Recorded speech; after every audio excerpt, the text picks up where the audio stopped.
Chapter 998. In his heart, Duke warmly cursed Nozdorm's 18 generations of ancestors and sincerely offered the essence of 5,000 years of Chinese civilization to this bastard level 10086 dragon of time. All the words in his mind had been used by Duke more than 10 times. He could totally imagine Ronan, Krasus, Vanessa, and Brock singing and playing in the forest of Azeroth, then happily bumping into the demigod Cenarius and playing the game together. Why can these four guys choose the difficulty of the game? I'm playing hell mode right from the start. I, Duke, am the first to be dissatisfied. Alright, that's all. It's useless now. Nozdorm had sent Duke to the Burning Legion's nest, the Twisting Nether, and made Duke be surrounded by hundreds of millions of demons. The only way for Duke to survive was to find a way to enter the Earth Matrix and successfully teleport to Azeroth. For example, to gain Kill Jaden's favor and become a part of Kill Jaden's sinister plan. This caused Duke to pinch his nose and eat even though he knew that there was a bowl of hot sh*tea in front of him. He elegantly sat on the operating chair that was starting to change to fit Duke's body size. Duke gave Grom a look. Trust me. Grom's heart jumped as he looked at Duke, and his mouth was filled with bitterness. Born in that primitive and barbaric world full of courage and heroism, Grom had always been proud of being a great orc. Orcs were the bravest race. Orcs were the greatest and most advanced race. From birth until he drank the demon's blood, Grom had always firmly believed in it. Until he saw other more brilliant civilizations, such as the Draenei, humans, dwarves, elves. When the orcs won, he never admitted that other civilizations were superior and more advanced than the orcs. But the cruel battle of Black Rock Mountain changed everything. In the face of the overwhelming artillery shells, the last of the orcs' elites were burned to the ground. The free and powerful orcs were reduced to slaves of the humans for as long as 12 years. When they regained their freedom while the Scourge army was wreaking havoc, they once again saw the violent artillery and mechanical civilization. Even the most arrogant orcs had to admit that in the field of civilization, the orcs had fallen far behind the other races. Under the leadership of Duke, the combat power of the Alliance was far beyond that of the tribe. Grom didn't dare to imagine what would have happened if the Scourge and Burning Legion hadn't been pressured by the Alliance. However, when he was teleported by Nozdormu to the Burning Legion space battleship from 10,000 years ago, he finally realized a shameful fact: the Beastmen had completely fallen behind. Not to mention the advanced technology of the Burning Legion, even compared to the Alliance of 15 years after the Dark Portal, the Horde was simply primitive. After 13 years of guerrilla warfare in Tirisful Forest, Grom fully understood what it meant to be beaten if one lagged behind. He had asked himself countless times why he didn't die bravely, instead living in hell, oppressed by the humans and even the entire Alliance. Eventually, he came to a conclusion. In hell, there was a meaning to surviving. Because only by surviving could the race reproduce. Only then would there be hope for the future. That was why living and fighting were meaningful. Grom survived the continuous deaths of his companions. He didn't rely on miraculous survival, but instead, he carved out a bloody path with his axe. The sacrifice of his comrade had long since made Grom forget what tears were. Even though he would wake up in the middle of the night from the violent and bloodthirsty nightmares caused by the demonic blood, he couldn't deny that his actions were wrong. No matter how much pain he felt, no matter how he felt about this terrifying bloodline curse, only by fighting could he save his people and lead them to the path of the future. This bloody path was destined to be full of thorns. Perhaps he didn't know when he would be the only one left wandering at the gates of hell. He was glad that Thrall, the young and great chief who had helped the tribe rise again, had finally appeared. There were many times when he wanted to throw away the heavy responsibility on his shoulders and pass away peacefully with the beautiful expectations he had for the Beastmen. Looking at Orgrimmar rising from the ground, Grom only had one last wish left in his heart: to repay a favor from a human. Although that human was once the tribe's public enemy, he was also the greatest person. His greatness even transcended the boundaries of race and country. With the thought of repaying his debt, he had agreed to come to this dam 10,000 years ago and fight for a historical correction mission that seemed to have nothing to do with the beast men. But now, he suddenly realized that he had a new responsibility on his shoulders. He had a responsibility. He had to tell Thrall about the terror of the Burning Legion that he had seen with his own eyes. He had to tell the entire tribe. In order to achieve this goal, he had no choice but to personally witness his benefactor, right in front of him, shouldering another disaster for him. Grom's strong arms struggled, and his mouth twitched. His sharp fangs clattered, not because of fear, but because of excitement. Yes. He owed Duque another life. Even though he had seen with his own eyes how Duque had forcefully converted Archimonde's evil curse power into holy light, it did not erase the guilt in his heart. Grom knew very well what would happen once such a high-purity evil power entered his body. But Duke smiled and plucked away the despair that should have belonged to his Grom. He did not say a word, just a proud look. It was as if Duque was saying, "You want to corrupt me? Even 100 times more won't be enough." Duque lay down with a smile, and then made countless plans in his mind. In the deepest part of his heart, he built layer after layer of mental defenses. Come on. Best actor Duque had a fanatical expression on his face, as if he was willing to sacrifice his body for the Burning Legion. That was the desire for power. That was the worship of the strong. The Eridar twins, who could not read Duque's mind at first, finally looked satisfied. That's right, this was the expression that a bunch of useless followers should have. The huge and terrifying needle pierced directly into Duque's heart, and the high purity of evil power that would make a large number of Apocalypse guards jealous was injected into Duque's heart drop by drop. Even the gentle Duque could not suppress the violent reaction in his body, and let out a bestial roar. Nozdormu, I will castrate you when I get back. Chapter 999. Warning. Warning. The host's body is experiencing a strong depravity reaction. Please activate Light-Darkness Attribute Conversion as soon as possible. Otherwise, the upper limit of the host's moral integrity is likely to be permanently reduced. In Duque's spiritual sea, the system genie's alarms were ringing incessantly. The alarms were so loud that it almost drove Duque crazy, but Duque could only choose to turn them off. He had no choice. This was the Burning Legion's lair. Not to mention the sinister and vengeful kill, Jaden was commanding the fleet at the moment. Even Sargeras, who had been killed by Duque, and Archimonde, who had just fallen on Mount Hyjal, were still alive and kicking in the Burning Legion space fleet at this point in time. Turning darkness into light. What a joke. Did he not see how Jaden and Archimonde had hunted down Willan and the Dreenii for countless centuries in revenge for the betrayal of Willan, one of the 3 leaders of Eridar? If Duque dared to show even the slightest bit of transformation, he would immediately be sent to the dissection table. Warning. Warning.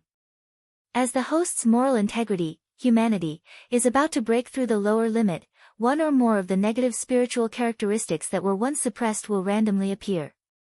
Seeing this, Duque immediately cursed in his spiritual sea. Bastard! Why did I make so many protective walls in the spiritual world? Sorry, host. Your spirit and soul still exist based on your body. The condition of the body will in turn affect the spirit. You can't expect to have your best spirit when your stomach is hungry. Duque was silent. In the silence, with some fear in his heart, he watched as more green dark energy entered his heart. Duque was unlucky. Because he was sold to this damn place, even if he repeatedly vowed to teach Nozdorm a lesson, even if he swore 1,000,000 times that he would kill every last member of the Burning Legion, he could not change the fact that he was now unlucky. Duque was lucky. The essence of dark energy was the dark power that destroyed life and soul. It was the greatest collection of all negative states. This was because Duque had subconsciously isolated his 5 senses from his mind and body, so that he could not feel the endless burnt stench of death impacting his sense of smell. There was no need to know the torturous torture of the body when the evil energy was injected into the body, or how horrifying the pain it brought to the sense of touch. He would also not suffer a double blow to his hearing and soul because of the despair and anguished wails of the countless races and living beings who were destroyed before they died. They wouldn't even see the tragic visions of those unlucky souls before they died. What Duque had to face was the various psychological impulses brought about by the high-purity dark energy. However, this was not going to be easy. In the virtual illusion, Duque had already begun to fight against all kinds of negative impulses. He created a fake version of himself eating 10,000 Big Macs to counter gluttony. He dealt with the greed in his heart by robbing the American Express 1,000,000 times. He slept in the illusory world for 10 million years to complete his sloth. He fought an endless war with the teacher in the 10 terabytes porn to resolve his Shirin desire. In the end, he beat up the Burning Legion's big 3 10,000 times, and then turned them into ashes 100 million times to vent his wrath.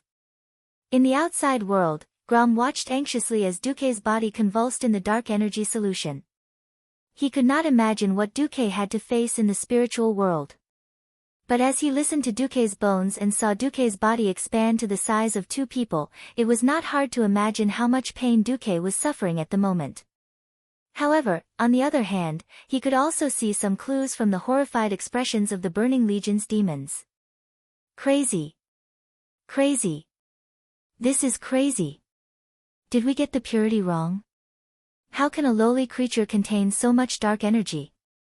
Aura's face was full of disbelief. This is impossible. Do you think we are all blind? That is enough to create 100 demon lords. Queen Sailoress gritted her teeth. Could it be that this mysterious human is especially good at containing dark energy? Are you kidding me? There can't be such an existence.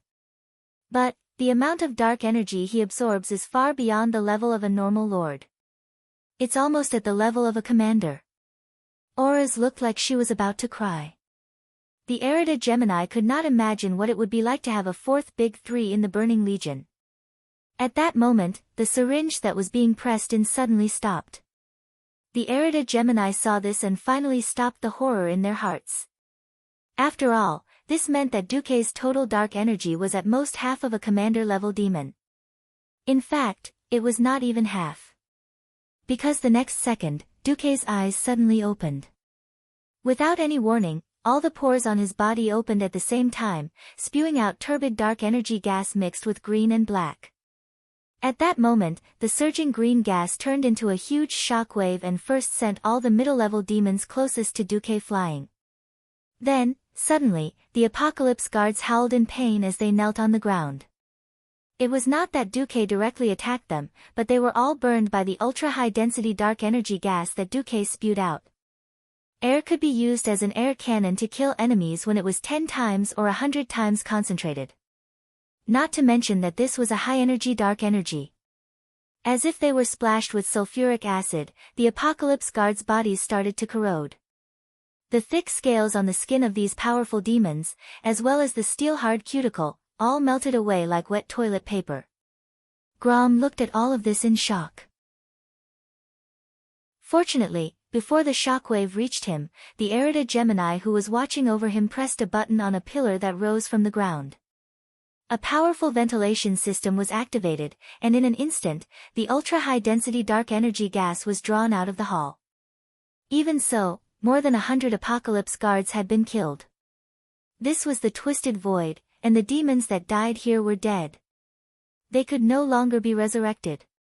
The Erida Gemini's expression was very interesting. There was shock, horror, and a hint of anticipation. On the operating table in the middle of the hall, an object that looked like Duque slowly stood up. It did not look any different, but the powerful evil aura that came rushing at them told the Erida Gemini, a new elite demon lord was born.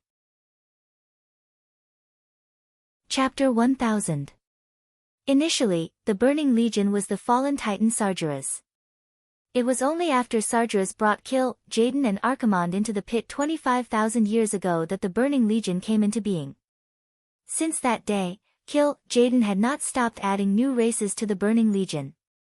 After all, the Eridar race was strong, but they were not invincible. It was a waste to use the pure-blooded Eridar race as war consumables. That was how the Doom Guards, Lords of the Abyss, Dreadlords, Cerberus, and other races, as well as evil magic creations such as Hellfire came into being. It was easy to measure the status of a race. It was to see if the race had a peerless elite who could perfectly absorb dark powers. And now, there was one more. A human elite from the Andromeda star with mass effect. A moment ago, Duque was still a pawn who could let the Eridar twins rule over his life. But now, he was a peerless elite that even Gemini had to treat with respect. Thud. Duque stomped on the ground. His legs had grown a lot longer, and he seemed to have lost his balance. Duque snorted, and right in front of Gemini, Duque quickly reverted to his original size at a speed visible to the naked eye. After a layer of black mist surrounded him, Duque took out the robe he had prepared and put it on. From the looks of it, Duque seemed to have turned back into the somewhat powerful shadow priest from before. Even the violent and tumbling dark power was quickly withdrawn. Gemini's face was once again filled with shock. The Burning Legion had started their expedition 15,000 years ago, and they had seen as many elites as the stars in the sky. But it was rare to see someone like Duque, who could completely control the power the moment he gained it. Most of the powerful creatures relied on their strong physique and large size to forcibly absorb the dark powers into their body and temporarily store it. They did not really digest it. For example, the Lords of the Abyss. All of them had energy leakage, and their high-energy reactions could be easily sensed from thousands of meters away. Who would be like Duque, who directly refined the dark powers and fused it with his own soul, and then kept a low profile and withdrew it? Elite. Absolute elite. Thinking of the plan that their boss was about to carry out, Gemini's heart suddenly became fervent. Originally, the selection this time was just a small game played out of boredom. They did not expect to gain anything from it. Who would have thought that they would obtain a Lord-class powerhouse? Compared to male devils, female devils were more cunning, vicious, and merciless. The Eridar twins changed their expressions on the spot. They sauntered over to Duque with their mesmerizing cat-like steps, showing off the beautiful curves of their bodies. Yo! Congratulations! You are now the Lord of the Infernal Underworld, the high-rank warlock Auras spoke first. How are you going to thank us, sisters, for the benefactors who discovered you? When Queen Solola spoke, her charming smile and seductive tone made it impossible for people to feel that she was asking for benefits. Instead, it gave people the illusion that she was asking for favor. Duque's face, which was filled with pain just a moment ago, also immediately wore a smile. Just as he was about to speak, the door to the hall was rudely pushed open. Bang! Accompanied by the sound of an explosion and dust, a huge devil appeared in front of the group of devils. The lower body of a dragon and the upper body of a fat human formed a sharp contrast. Duque and Grom's pupils suddenly shrank. Damn, it's really an old friend. It's actually the Lord of the Abyss, Manaroth. He brought a few Lords of the Abyss over. Hee hee. You're the new Demon Lord. You don't seem very strong. Luckily, I rushed over after sensing the energy waves. Come, fight with me. If you lose, you'll be my servant. After saying that, Manaroth grinned and revealed his terrifying fangs. He raised his right arm and forcefully slammed the huge double-headed sword into the ground. The metal floor of the hall immediately let out a shocking roar. You! Queen Solola's was furious. What a bastard! The lord that she had just nurtured was snatched away by a boorish Lord of the Abyss just like that? However, as Archimonde's direct subordinate, Manaroth could really ignore the Gemini, who was Jaden's adjutant. On the contrary, it was Elisa's who grabbed her good friend. A demon who can prove himself is a real demon. Thinking of this, Solola smiled. Yes. If he was a weakling who was defeated by his comrade, in one move, it was not worth investing in. Although Manaroth was strong, he was also a very good touchstone. If this infernal one did not lose, or even not lose too badly, then he would definitely gain a foothold in the Burning Legion. Thinking of this, Salola's smile became even brighter. Your Excellency Infernal One, it seems that you need to prove yourself immediately. Duque smiled. No problem, this is for the Burning Legion. Just like that, Duque, dressed in a black robe, walked slowly to stand 20 meters in front of Manaroth. Considering that he was going to face the Burning Legion in this 10,000-year time travel, Duque did not wear any of the equipment that he had obtained from Mount Hyjal. He did not have a strong physique, nor did he have any decent equipment. He looked extremely shabby, to the extent that it would affect the appearance of the city. The Apocalypse Guards, who did not have high hopes for Duque, suddenly burst into laughter, and then roared in unison. Caladeur. In other words, it was, kill. Kill. Kill, meant. Every demon longed to see a bloodthirsty, blood-boiling battle. At the very least, a cruel and terrifying slaughter was not a bad thing. The Apocalypse Guards had completely forgotten who had just burned so many Apocalypse Guards to death with just a low-purity demonic aura. Duque did not say a word. He raised his right hand and hooked his index finger at Manaroth. Everyone understood what he meant. Come. Don't look down on me, Manaroth was furious. He was really furious. He stomped on the ground with his 4 claws, and with a violent and visually shocking attack, he crossed the distance of 20 meters. It was a terrifying slash that could easily cut 10 Apocalypse Guards in half, and it almost split the Dark Void in half. At this critical moment, when Grom was so nervous that his heart was about to leap out of his throat, dozens of long black chains suddenly appeared in the air. As Duque grinned mysteriously, he spat out a few words between his white teeth: mental lash, ultimate. Chapter 1001. At first, Manaroth did not pay much attention to the seemingly weak dark energy whips. From his point of view, it was just a meaningless display.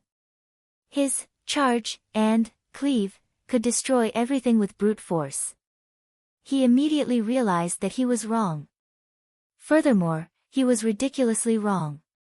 The whips condensed from dark energy were so pure that even the knowledgeable Eridar Gemini was speechless. They were illusory energy bodies that were weaker than gas, but in less than 1,000th of a second, they condensed again and again, turning into black substance that was frighteningly bright even in the dark.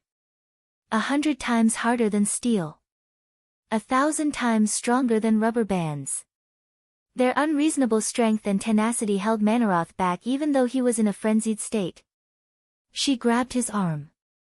Jamming his elbow. Strangling his throat. Locking his limbs. The whips of dark power that came from all directions out of nowhere actually stopped the top lord of the abyss, whose weight was measured in tons, as if he had been frozen on the spot, as if he had been turned into a fossil. The gigantic splitting mountain sword was clearly just a centimeter away from cutting Duke's body, cutting this seemingly weak body in half with a single slash. But so close yet so far away. When Manaroth roared and used all his strength, Manaroth shouted. When he roared in anger and wanted to burn his life and soul, when all his strength and the dark energy in his body were exhausted, he still could not move an inch forward. In front of the calm Duque, he was worse than an oversized clown. He was like a bug that knew it was a spider web but still ran into it. It was a joke. He was furious. He cursed. But he did not know that the name of this move was Extreme Mental Whip, and not Binding of Darkness. The pain that surpassed his physical body had already arrived. It was just that the pain was so intense that it instantly burned all the pain nerves in the area where he was bound. He did not feel any pain in his intense struggle.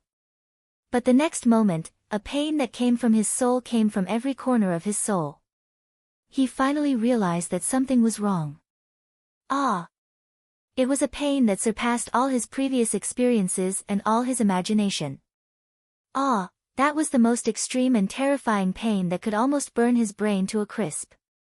No, it was a despair and pain that even his soul, which he believed to be indomitable, would tremble in fear and submit to. Perhaps the pitiful wretches who had angered the 3 titans of the Burning Legion and had their souls imprisoned and roasted for 1,000 years had suffered such a tragic fate. Manaroth, who was famous in the entire army for being able to fight and not afraid of death, had his 4 relatively short hooves give way at the same time. His belly was stuck to the ground as he fainted.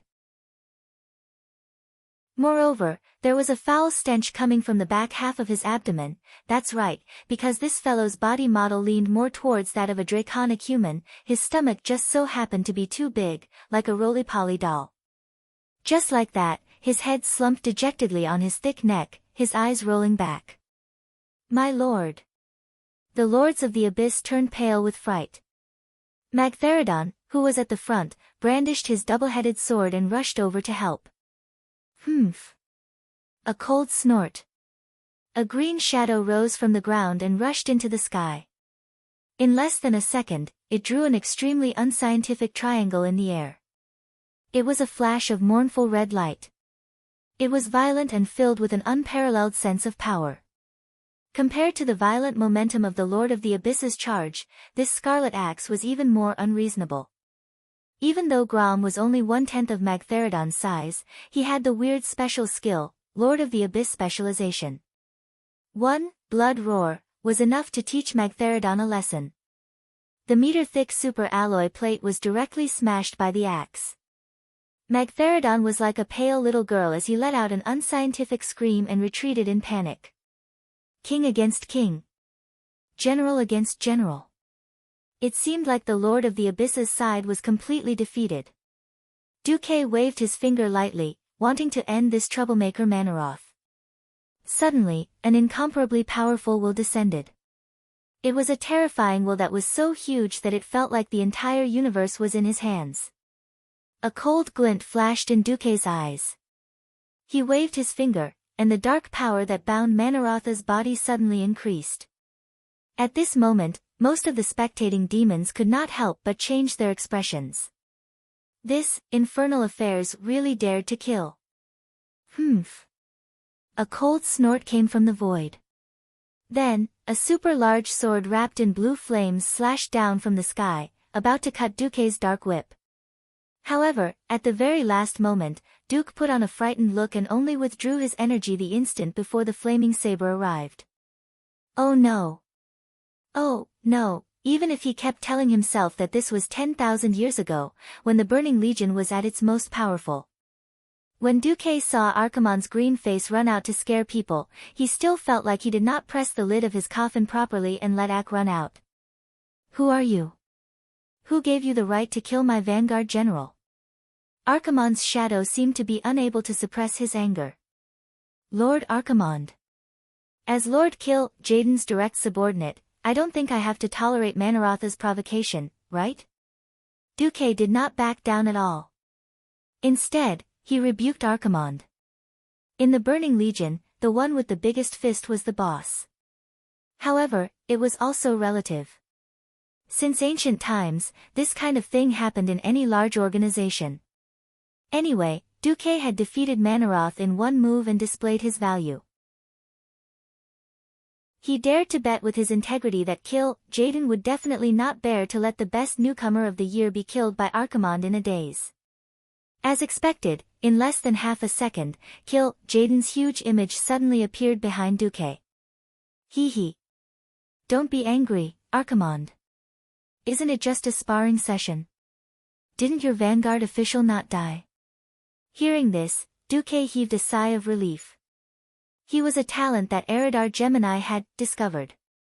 As Kill Jaden's aide-de-camp, how could these two wicked demonesses let go of this opportunity to claim credit? Needless to say, they must have called Kill Jaden over. So Kill Jaden came out to smooth things over, and Duque was not surprised at all. Humph. Archimonde gave Duque a hard stare. He would never have dreamed that 10,000 years later, it would be this little bastard in front of him who gave him the final blow. Of course, the guilty Duque had already changed his appearance before he transmigrated. Coupled with the large amount of high-purity dark energy he had absorbed, he had changed his appearance so much that Archimonde would not be able to recognize him 10,000 years later. Even if he saw him yesterday, he would not be able to recognize him. Chapter 1002. Archimonde, of course, could not do anything when a big boss of the same status as him came to smooth things over. What made Archimonde even more depressed was that Duque was clearly not the kind of demon lord who would face him head-on. He did not even have the chance to say that his hands were itchy. As one of the big bosses, he could not possibly be so thick-skinned, right? A snort was already his limit. In a group of demons, one could never expect everyone to live harmoniously like brothers. Not fighting each other was already the greatest restraint. Duque's control over this was simply perfect. How much Archimonde disliked Duque was how much Jaden admired Duque. Ever since he met the Eridar twins, Duque had never thought of relying on the brave Archimonde, not even for a short period of time. The move to kill just now was also an act by Duque. This was his proof of allegiance to Jaden, the chairman egg. Now that he had a proof of allegiance, the chairman egg would accept it. Of course, he would want some rewards for Duque. The red chairman egg smiled and said, "The Burning Legion does not raise useless people. Similarly, every demon must be responsible for their actions. Since Manaroth provoked and failed, shouldn't we give him some rewards?" Humph. After another cold snort, Archimonde's huge blue and green figure disappeared on the spot. Duque's eyes narrowed into a line. He was also very curious about what kind of rewards there would be. The Eridar twins twisted their soft waists. Like the same person in the mirror, they walked over from left and right in sync and placed their hands on Duque's shoulders. This is the rule for the Burning Legion's Lord level and above demons. The winner can obtain a Lord level item from the loser, Auras said with a smile. What if the loser can't give it? Duque touched his chin and said thoughtfully, "Then you will become the item that was lost." Queen Solola's eyes were seductive. "Then you will become the item that was lost." Hee, so that's how it is. Interesting. The high-rank warlock Auras continued, "All demons who have just become lords and have yet to prove themselves are low-rank lords. Because Manaroth is challenging you as a junior lord, he has to pay 4 times the price." Sololas pointed at Magtheridon, who was bitterly clutching his broken breastplate and trying to make himself less conspicuous. Including Magtheridon, there are still 4 lower-tier lords who have just attacked or are preparing to attack. Middle tier was twice as powerful. In other words, you and your servant can obtain a total of 8 pieces of lord equipment. Magtheridon's face turned green. He looked at his boss, Manaroth, who was still unconscious, and threatened, "Spies, right? Don't be too pleased with yourself. Let me tell you, if you dare to ask us for our collection, we will be enemies. If you can forget what happened today, you will gain the friendship of the Abyssal Lords." When Duque heard this, he suddenly felt like laughing. Laugh if you want to. Who cares if you're an Abyssal Lord or an Abyssal Turtle? Ha! Ha ha ha ha! Ha ha ha ha ha! Duque's unbridled and arrogant laughter echoed in the dark hall. It was like 2 huge palms slapping the faces of the Abyssal Lords. Every large Abyssal Lord's face was burning. Their muscles kept bulging and relaxing, looking like a unicorn's arm acting up. It was extremely laughable. You don't regret this. We are the strongest vanguard of the Burning Legion. Magtheridon no longer had much confidence. Pfft! Duque burst out laughing. His arrogant voice had an indescribable demonic charm. Why should I please some trash who can't even defeat me? At first, you wanted to enslave me, but when you can't defeat me, you want to reconcile with me? How can it be so easy? Duque's eyes sharpened. He gently pushed away Eridar's hands that were on his shoulders and took 3 big steps forward. Hand over 8 items that my servant and I can use. Otherwise, I will take them from your corpses. It was in line with the rules, no problem. Moreover, Duque had never thought of joining the Burning Legion. Was he supposed to be like those trash who shouted, "Of course I forgive you," after being cuckolded? Bullsh *T. Of course I'll take some and leave. I'm going to kill your entire family anyway. I don't care if you hate me or not. Duque was filled with murderous intent. Not only was he in the right, but his fists were also especially big. Not to mention how bitter Magtheridon looked. Something interesting happened again. None of the Abyssal Lords dared to touch the unconscious Manarotha's bag. Instead, a few of them gathered a bunch of items that Duque and Grom could use. Duque was slightly shocked. So the items of a servant belonged to the master. They were probably certain that Manaroth would still exploit them after waking up, so they contributed from the start. At least they wouldn't be punished by their master. Looking at the pile of epic equipment that was emitting a noble purple glow, Duque had to admit that killing and arson was the fastest way to get rich since ancient times. However, these Abyssal Lords had robbed countless planets to get their hands on top-grade equipment, and now they were all in Duque's hands. It was worth mentioning that the good items of Magtheridon and the others were slightly different from the original ones in history. They were not slightly lower than Mount Hyjals, but on the same level. This made Duque feel a little more excited. Apart from the pieces of equipment he got from Nethario, this was the best equipment he could get his hands on at the moment. Duque did not hesitate to choose a crystal pulse staff first. That's right, he had Argus Apostle before, but the problem was that it was Archimonde's treasure. Duque did not know if Archimonde already had this thing 10,000 years ago. If he did, then Duque would be courting death by taking it out. At the moment when he urgently needed to increase his combat power, the crystal pulse staff was a good transition. Anyway, there were only 5 suitable items, so it would be a waste not to take them. The Abyssal Hunter's cloak and the Soul Eater's gauntlet were 2 pieces of cloth armor. The key was the 2 magnificent Abyssal Lords' pockets, which were 2 high-level spatial bags with a space of 200 cubic meters. It was completely different from the old Azeroth goods that Duque had used before, which were only 5 cubic meters in size. He did not expect to get such a reward from dealing with Manaroth. Duque laughed so hard that his stomach cramped. On the other hand, Grom had obtained 3 pieces of plate armor, which happened to be different from the ones he had obtained before. If he could return alive, he would definitely be able to create a set of gorgeous equipment that would blind most of the warriors of the tribe. Chapter 1003. A group of demons looked at him with jealousy and hatred as he collected his spoils of war. And the same group of demons looked at him with even more jealousy and hatred as the demonic craftsman forged his spoils of war into a suitable size, and then equipped it on the spot. Even the cost of adjusting the equipment was paid by the sullen lords of the abyss.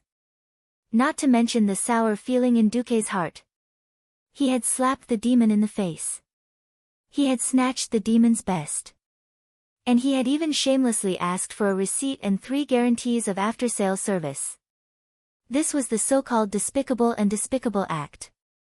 If Duque had really become a demon from today onwards, then it would have been fine. But the problem was that he had been prepared to run from the start.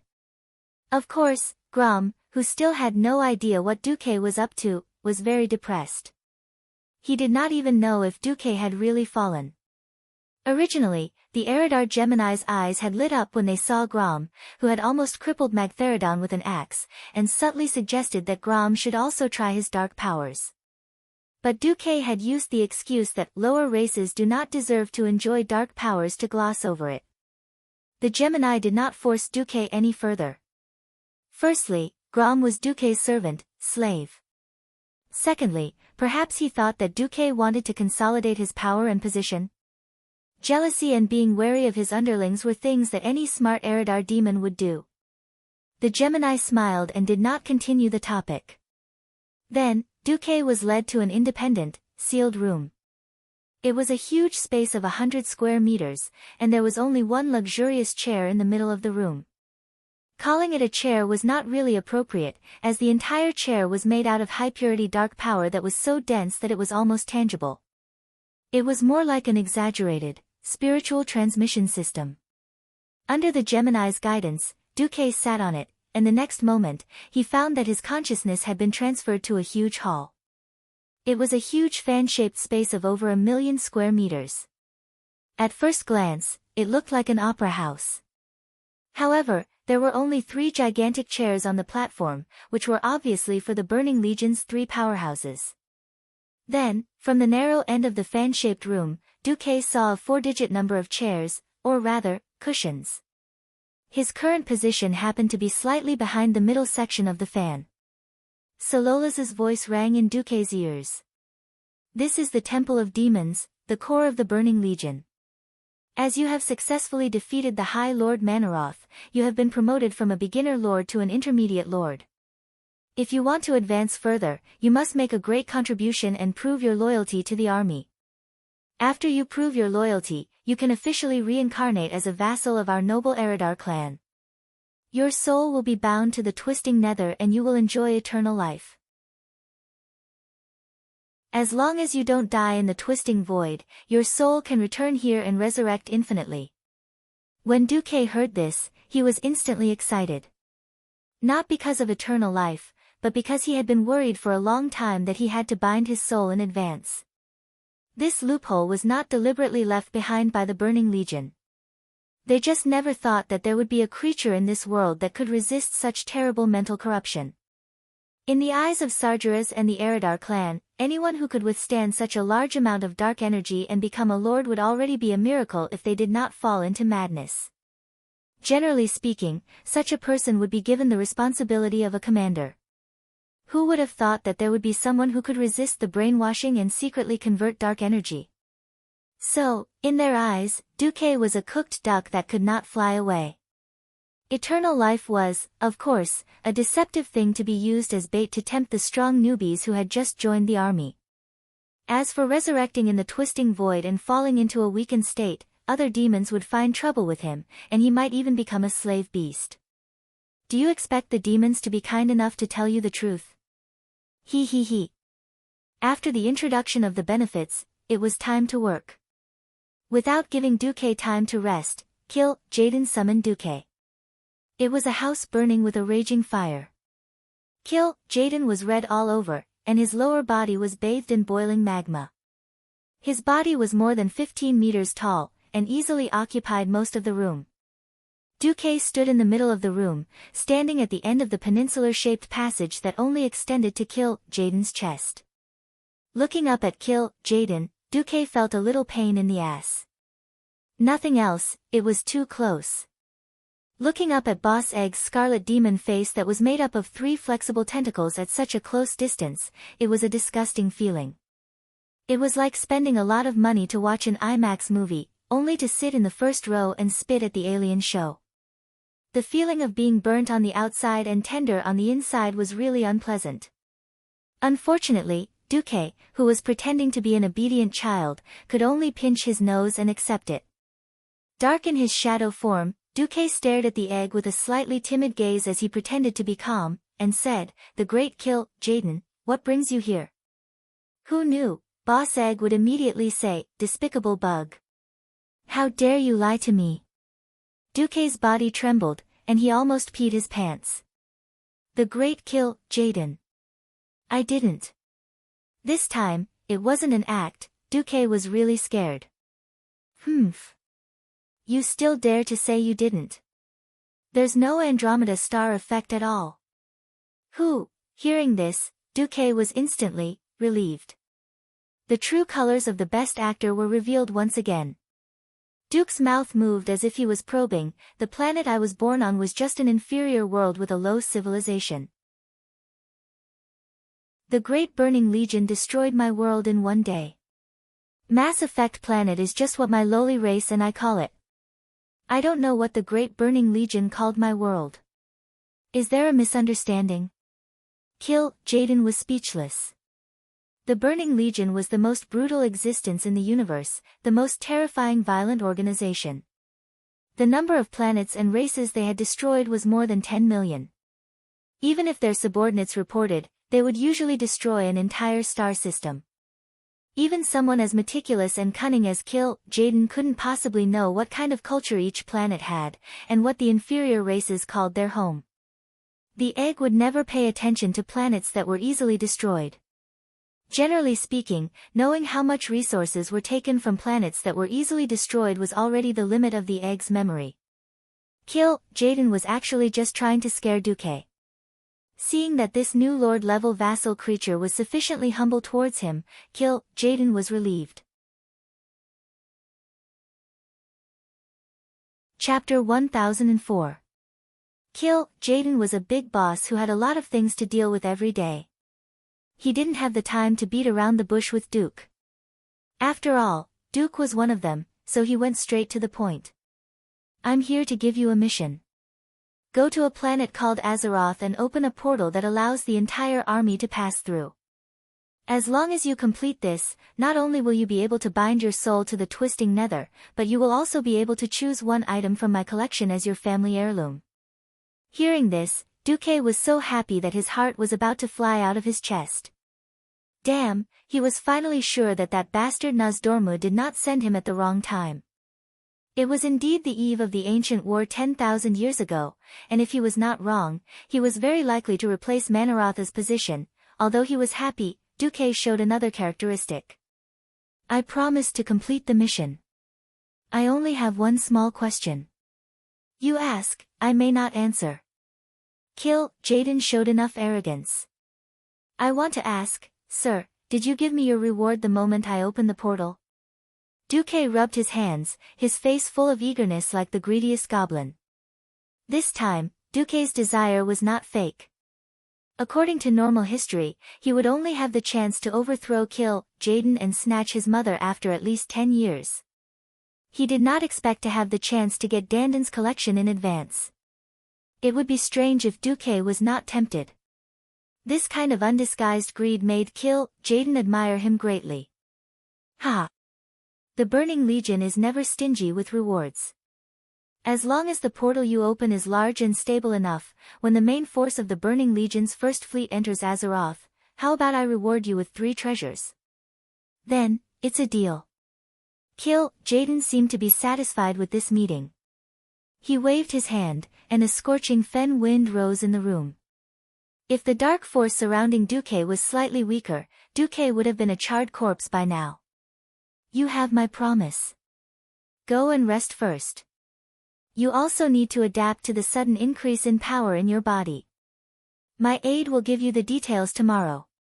Duque bowed deeply to Dandon and retreated. The moment Duque retreated, the Eridar twins appeared on the 2 floating platforms. What do you think? Jaden put on a fake smile. Every breath he took was accompanied by a huge amount of flames. Smart, sharp, ruthless, insightful, and shrewd. If he's from the Eridar tribe, then he'll definitely be an outstanding demon, Ulysses said. One thing to note, he's very greedy. I sensed that he had an almost twisted obsession with exquisite equipment. He. Queen Sololas let out a pleasant chuckle.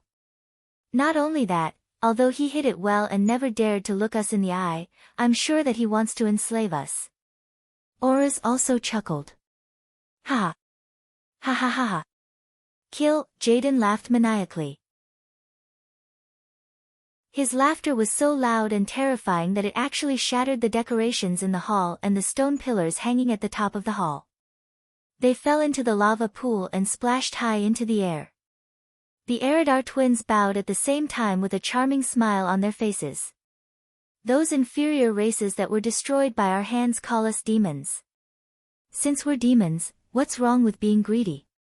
What's wrong with destroying? What's wrong with trying to dominate everything in the world? Remember, it's never desire that's wrong. The only mistake is that you don't have enough power to satisfy your own desire. Ha ha ha ha. The twins lowered their heads even more. They had already confirmed that their master had a good impression of the new lord of the inferior race, the infernal affairs. However, as a demon commander who was good at scheming, Jaden was never stingy with his generous rewards, as long as you could complete his extremely harsh requirements. Furthermore, how could demons put all their eggs in one basket? On the other side, he retreated from the reception room. Under the guidance of a succubus, Duque first rejected the succubus' invitation to spend a wonderful night together, then directly returned to the suite that was arranged for him. In the living room that was filled with a sci-fi atmosphere, he saw the anxious Gromhel scream. Infernal affairs. Master. Lord Howl, who was never a qualified actor, clearly knew that he was acting, called the Master, in an extremely obscure manner. Duque's face was cold as he proudly replied, "Mantis shrimp. I know that you've never accepted me. You don't recognize me as your master. This doesn't matter, I will make you kneel down in front of my power one day with a wholehearted heart. No matter what you want to ask, I don't have the time to answer you. Right now, I've received a mission from one of the highest commanders of the Burning Legion, Sir Kill Jaden. I need to go to Azeroth. If you have any questions, go to Azeroth and talk." With that, Duque flicked his sleeves and left in a domineering manner. His left hand pressed on the spherical button on the side of the door, and the glass-like sphere emitted a burst of green light. Then the door to the bedroom opened, and Duque strode in. Before the door closed, Duque's words floated out. "I'm going to rest. Don't disturb me before Kill Jaden's adjutant arrives." The door seemed to be closing slowly, but it was actually closing very quickly. Grom, who seemed to be in a daze, was left behind in the middle of the hall. But in fact, his heart was already in turmoil. "Wait until we get back to Azeroth. Is there someone watching here? But doesn't that mean Duque is fine? He's fine. I've already fallen into madness after being stained with that little bit of demonic blood. He absorbed so much dark energy, and he's still able to maintain his sense of self." Grom stood with his right hand on his left chest, listening to his heartbeat and savoring the bitterness in his mouth. Suddenly, he raised his head 45 degrees and stared at the distorted void outside the porthole. His throat gurgled. It's so hard to not be able to repay a debt of gratitude. Grom was no longer young. Although in the eyes of his compatriots, he was a great hero whose name was engraved on Orgrimmar's newly erected hero monument, a living legend. Only he himself felt that he, who had wrongly encouraged everyone to drink the demonic blood, did not deserve the title of great hero. Thinking back to the time when he fought against Manaroth, he survived thanks to Duque's help. After that day, he had a very mysterious feeling. Not only did he escape a curse that was destined to lead to tragedy, but he also seemed to have broken the noose of fate. It was a vague feeling of fate. But his intuition, which had never been wrong in his life, told him that it was correct. Chapter 1005. He had thought countless times about helping Dooku and repaying the debt he owed to a human. Then he, who did not owe the other party anything, could die peacefully on the battlefield. Who knew that he would be saved by Duque time and time again? Now, he had no choice but to shamelessly act like a coward in front of the evil demons and endure the humiliation. It was to return to 10,000 years in the future and report to Sar. Perhaps this humiliation was completely meaningless. Because once the evil demons found out, he would definitely die a horrible death. Now, Duque was so powerful. He had not fallen, but he had tricked so many evil demons. He had even tricked the cunning Burning Legion's commander, Kill Jaden. He could return to Azeroth soon. What a hopeful ending this was. Even though he was in the enemy camp, he could not help me at all. Yet, he still chose to help me, gave me hope, and gave me the responsibility to lead my people back. Duque. Duque, you are too generous. How do you expect me to repay you? As expected, only a great hero like you can truly lead Azeroth to the future. For some reason, even though Grom wanted to cry, he laughed. Ha ha ha. Ha ha ha ha ha. Ha ha ha ha ha. He laughed loudly, impudently, and bleakly. He had the boldness of a beast man. He also had the rich emotions that humans should have. Just like that, Grom could not sleep for the entire night. The next morning, the Eridar Gemini came.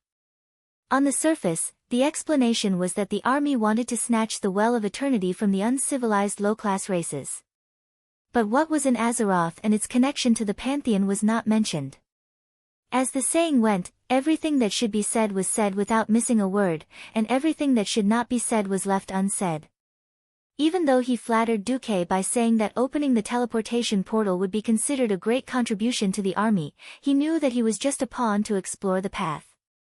It would be good if he succeeded. If not, he would just lose a non-Eridar lord. The Burning Legion had a 4-digit number of lords. Duque wouldn't make a difference whether he was there or not. An hour later, in the middle of the ancient Kalimdor continent on planet Azeroth, a glorious city was displaying its boundless charm in the night sky. Even the wind and rain could not conceal the magnificent radiance of this city. Azhara was a great city that was closest to the Well of Eternity in ancient times. The Night Elves used the power of the Eternal Well to build the Queen's capital city. Unlike Surlama, the High Elves living in Azhara did not worship the moon goddess Elun. Instead, they blindly worshipped the power of arcane magic. Because of this, they slowly alienated themselves from nature. Cenarius and the other demigods and druids were not welcomed here. The High Elves wanted magnificent city buildings and arcane magic. They believed that the power of magic could rule over everything. In Galhalla, a great city some distance away from Azhara. Although it did not have the tall and majestic Forbidden Palace of Azhara, it did not have the magical combination of stone and wood. But what Galhalla possessed was enough to make all the elven druids in Surlama unable to sleep. On this stormy night, there was a mysterious air around it. Those who knew what it represented did not even dare to stare at the palace-like mage tower in the center of the city. People all shifted their gazes to avoid attracting the attention of the guards. Around the mage tower, the guards wore green armor and carried spears and swords as they carefully looked around. Not only did they monitor the outside of the city for trespassers, but they also paid special attention to the movements inside from time to time. Especially the main tower. They seemed to have sensed that an unpredictable mysterious power was being nurtured. Not enough, not enough. Not enough at all. You bunch of idiots, when are you going to let that great existence descend? Savi's was a powerful arcanist and a fanatic who was most obsessed with arcane magic and various mysterious powers. 10,000 years later, the forbidden experiments that the Night Elves, High Elves, and humans had strictly forbidden were not a problem at this point in time.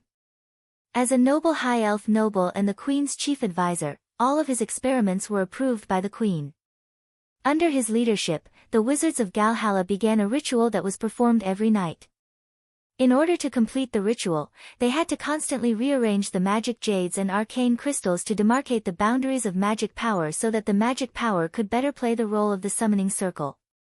Suddenly, there was movement between the crystals. Like a protective circle that was suddenly attacked, a few shields of light suddenly rose above the crystals. Unfortunately, the light disappeared in a flash. The crystals that were once filled with powerful magic power dimmed in large pieces. Although the Wizards of Galhalla were not as proficient in magic as the Moon Guards, they knew very well that what was happening now should not have happened. They immediately began to check the arrangement again and again, but still could not understand what was wrong. They don't seem to be absorbing magic power from the Well of Eternity, a young Cursemancer said.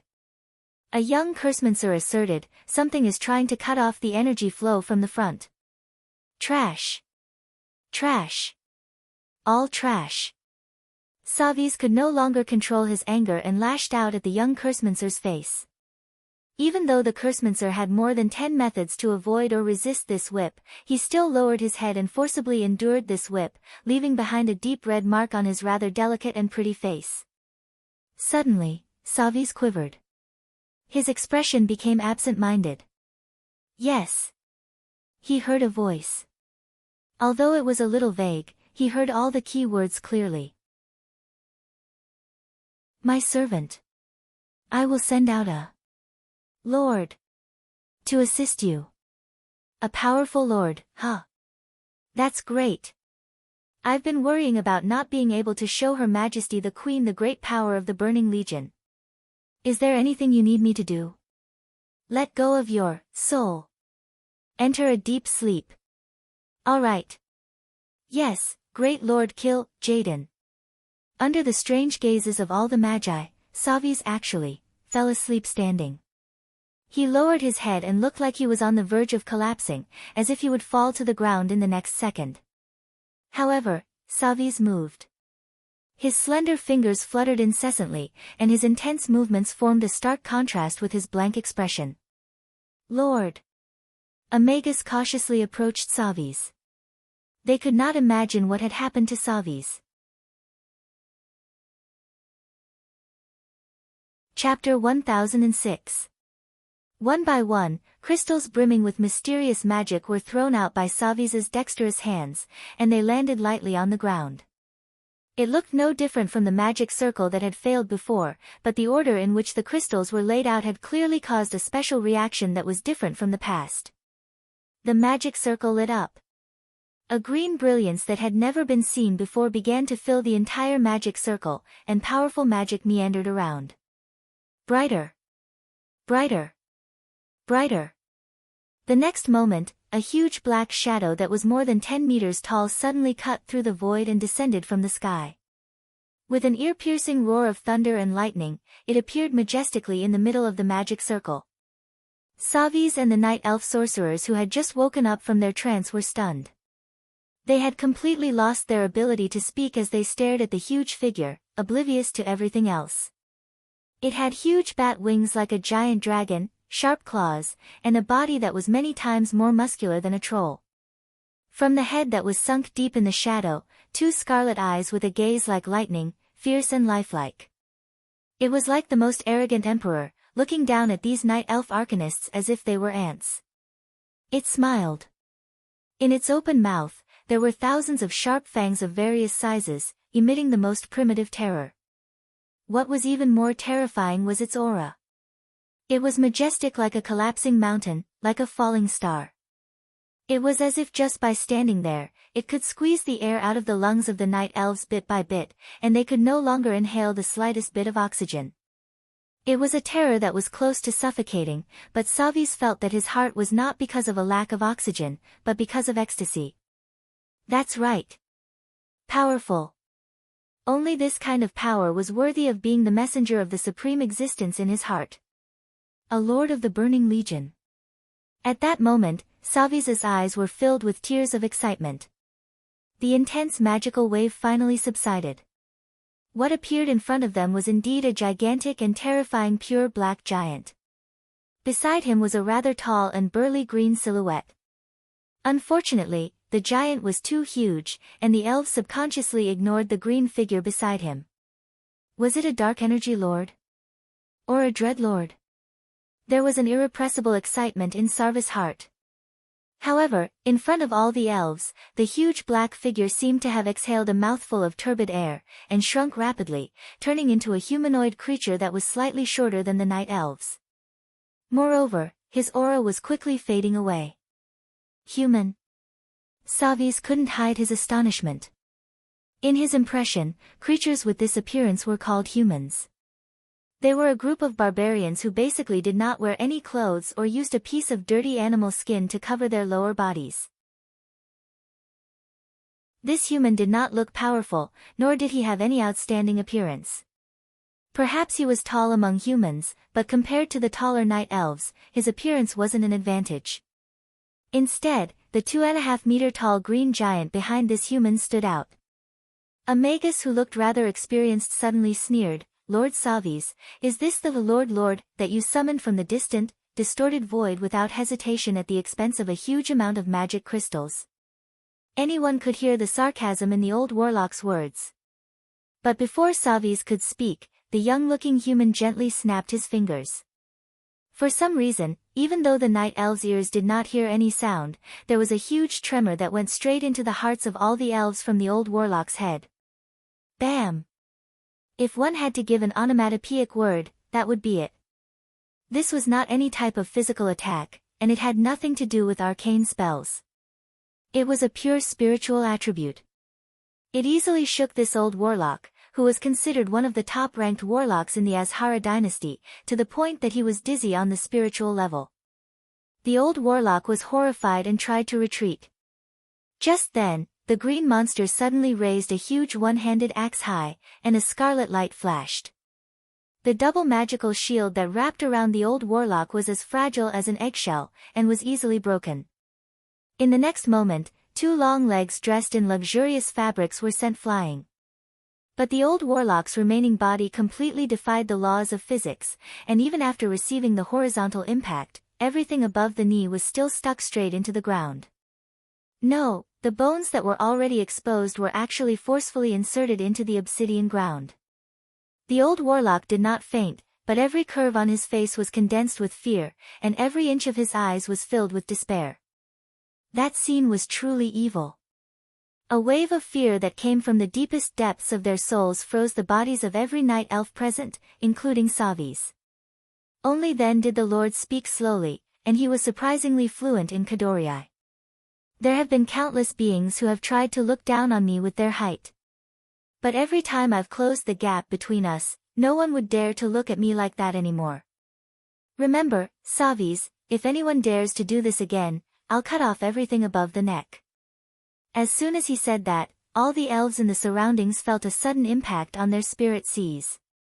That was, planets destroyed one after another. Millions upon millions of slaughtered creatures. At the same time, they let out howls of despair, awe. No elf could withstand such a terrifying spiritual impact. In an instant, there was no one left standing in the summoning hall other than the Lord and the burly green figure. After a while, Savis, covered in sweat as if he had been fished out of the water, actually scrambled over and prostrated himself in front of the powerful Lord of the Burning Legion. 100,000 apologies. These lowly mortals actually dared to offend the dignity of the Legion. As long as you give the order, I'll definitely sacrifice the lives and souls of these offenders to the Legion. Savis abandoned all restraint and dignity, and kept kowtowing with great humility. Humph. The Lord waved his hand lightly, and the once powerful old warlock suddenly turned into a large human-shaped torch, bathed in demonic green flames. He opened his mouth as if he wanted to scream, and even the surrounding elves could hear the tragic cries coming from his soul. But in that mouth, in his throat, in his vocal cords, not a single tremor could be produced. Just like that, he turned into ashes in a mere few seconds. The Lord spoke, "My name is Infernal Affairs. But a name is just a code, you can also call me Mark Dooku." Chapter 1007. Who was Savis? A Breaking Dawn powerhouse. The second most powerful person in the Kador Empire. The first favorite of Queen Azhara. The famous king of nightmares in later generations. It could be said that he was the biggest spy in the ancient war, and also one of the most important figures in the core. However, such a powerful figure was currently lying on the ground, shivering. He didn't even dare to raise his head to look at Duque. If Duque could return to the modern era immediately, he would be able to brag about this for the rest of his life. Grom, who was behind Duque, was also dumbfounded. He was really a little confused. Seeing this, even the brave and loyal Grom couldn't help but have doubts again. Has Duque fallen? Is he using his memories from before he fell to control me? Or is he not fallen, and is still acting? Grom's anxiety to know the truth was almost burning his heart. Unfortunately, he couldn't do anything. He could only use his identity as Duque's lackey to continue threatening the night elves with his sinister mouth. Duque continued to play his role as the greater demon lord. Right in front of Savis, he said coldly, "Raise your head and look at me." Yes. Savis trembled as he raised his head. You too. Yes. Under the gaze of Savis and the group of elven magi, Duque seemed to be moving in slow motion, turning his skin into an illusory black that was as dark as ink inch by inch. This shadow form, which was very common in the future, was something that had never been heard of before.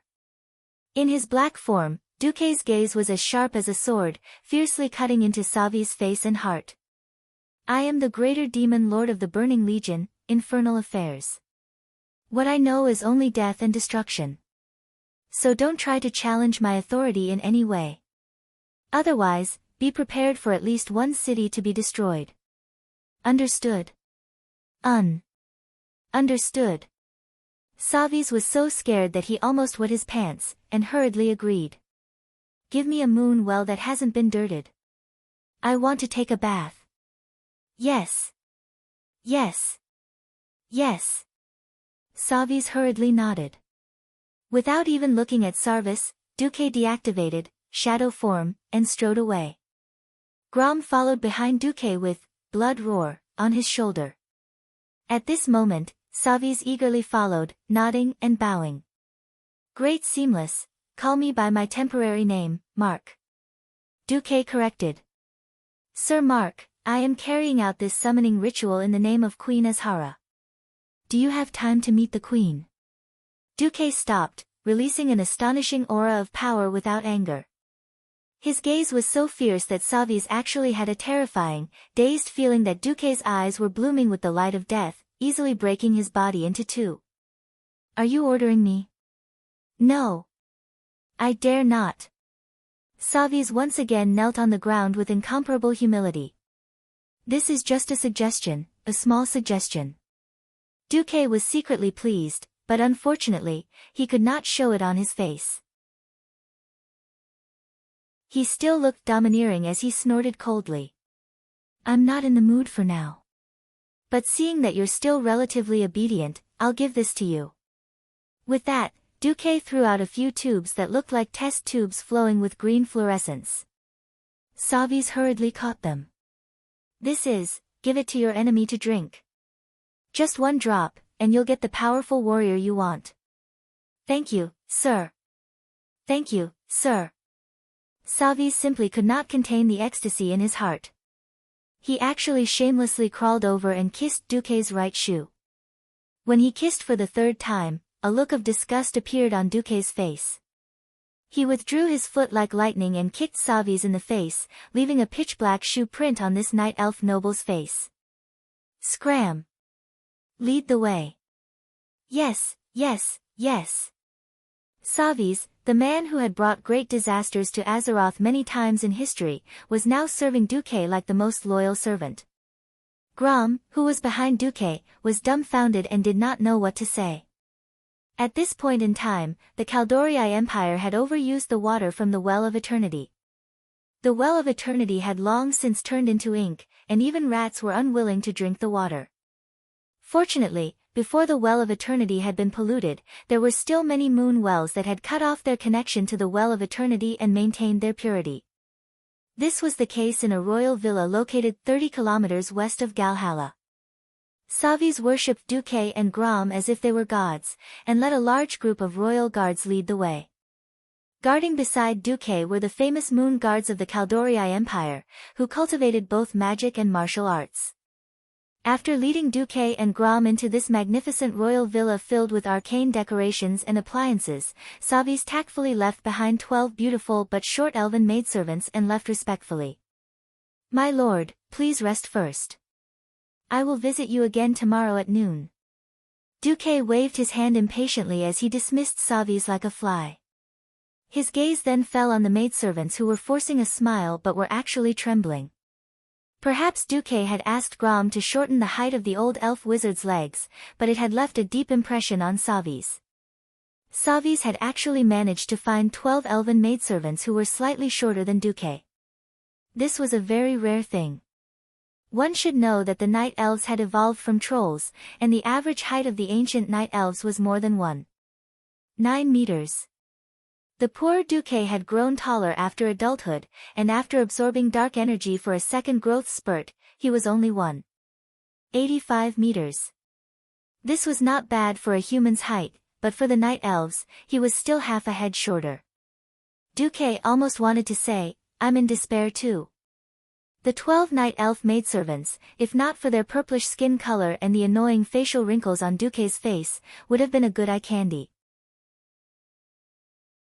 The problem was that Duque had a belly full of secrets, and Grom's patience was almost at its limit. He could only say, you may leave. I don't need your service. But the maidservant who seemed to be the head of the maidservants said bitterly. Duque threatened, do you see my servant's fangs? He's an out-and-out ferocious race. Once he goes berserk and eats you up, don't blame me for not warning you. The pitiful elf girl retreated in a panic, leaving the dumbfounded Grom behind. Grom almost wanted to curse. Damn it, when did I eat someone? Ignoring Grom, Duque quickly set up a magic circle and then soaked in the moon well like he was in a hot spring. The mysterious and strange prayer immediately echoed above the moon well. Light comes from darkness, and from darkness comes light.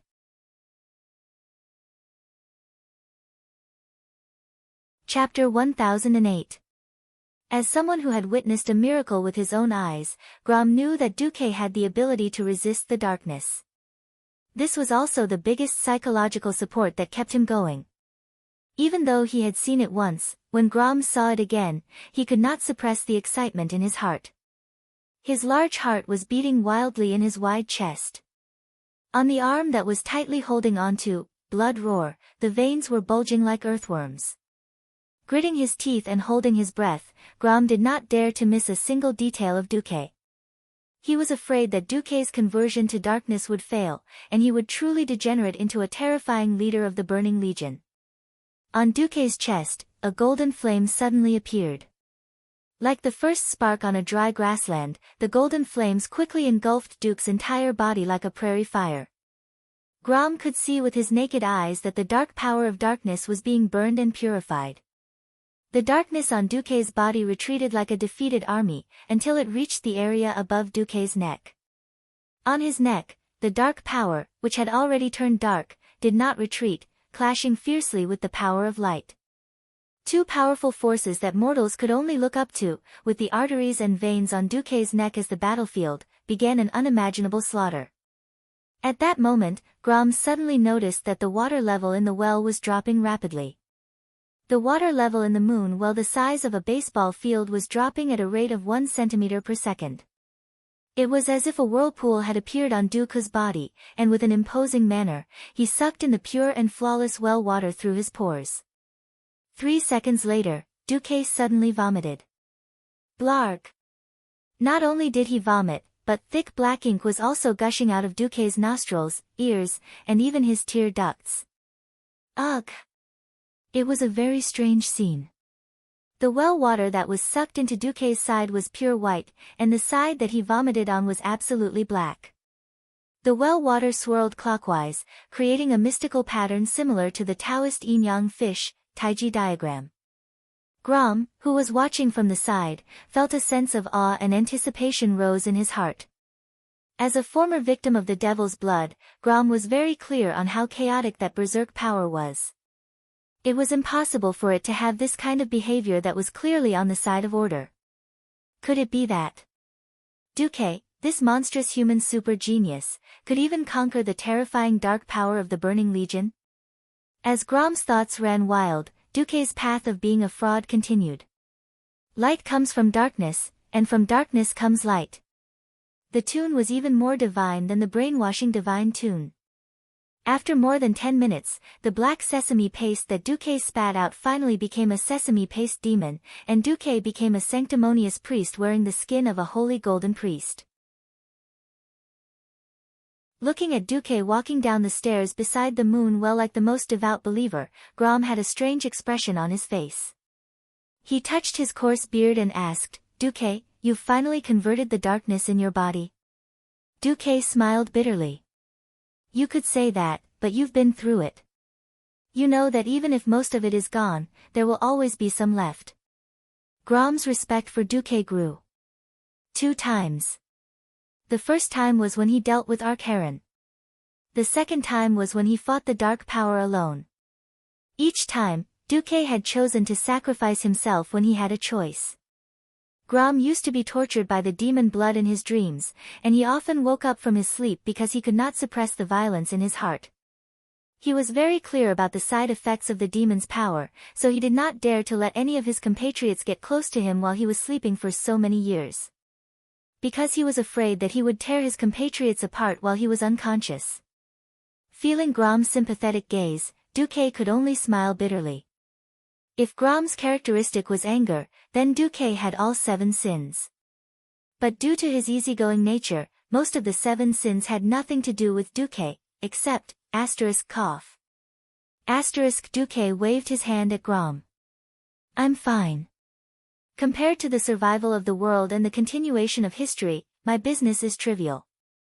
Then, Duke told Grom a bunch of *T that even he didn't believe.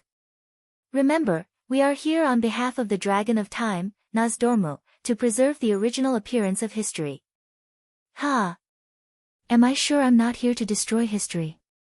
In our time, the High Elves were a race that had been destroyed. The capital of the Kaldorii Empire was also blown up.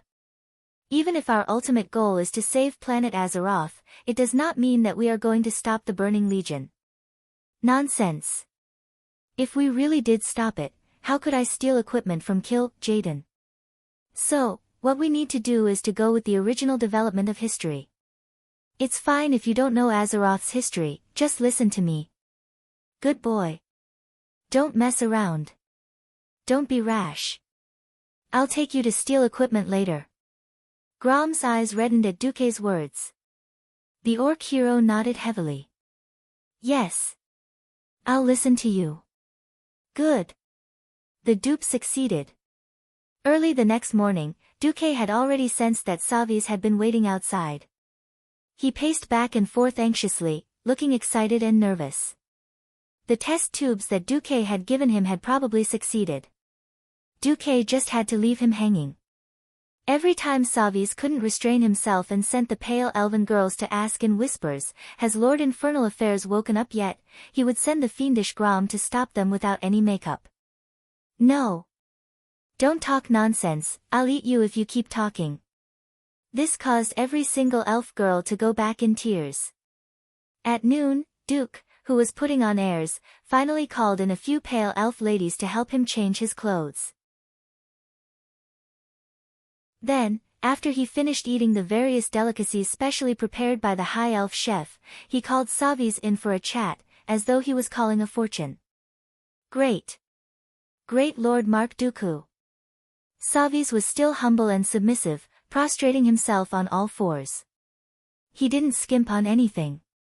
Duke was happy to see this bastard who had betrayed his empire, his master, and the planet.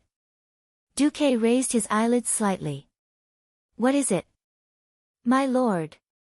The medicine you gave me is indeed miraculous. After seeing the results, my emperor was very happy. However, this is only for the enemy. Is there anything that can increase our strength? That. Savis also knew that Queen Azhara's request was a little too much, but he did not dare to disobey the request of the woman he deeply admired.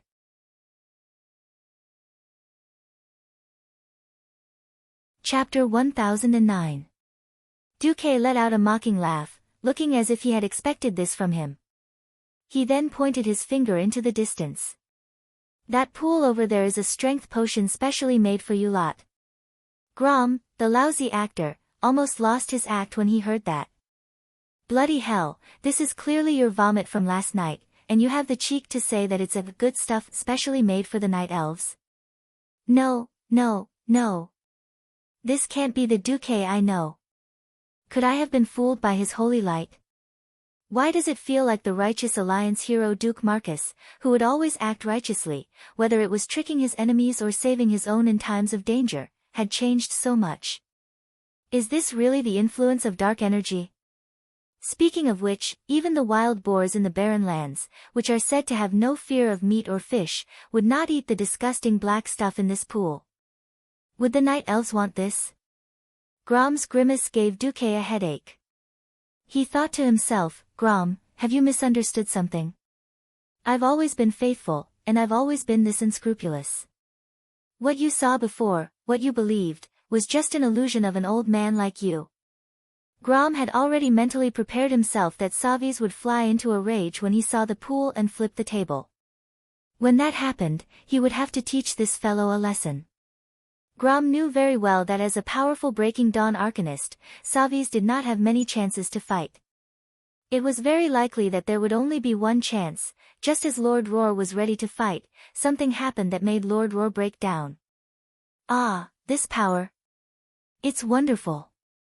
Savis was like a starving wild dog that saw a steaming pile of shit when his stomach was rumbling.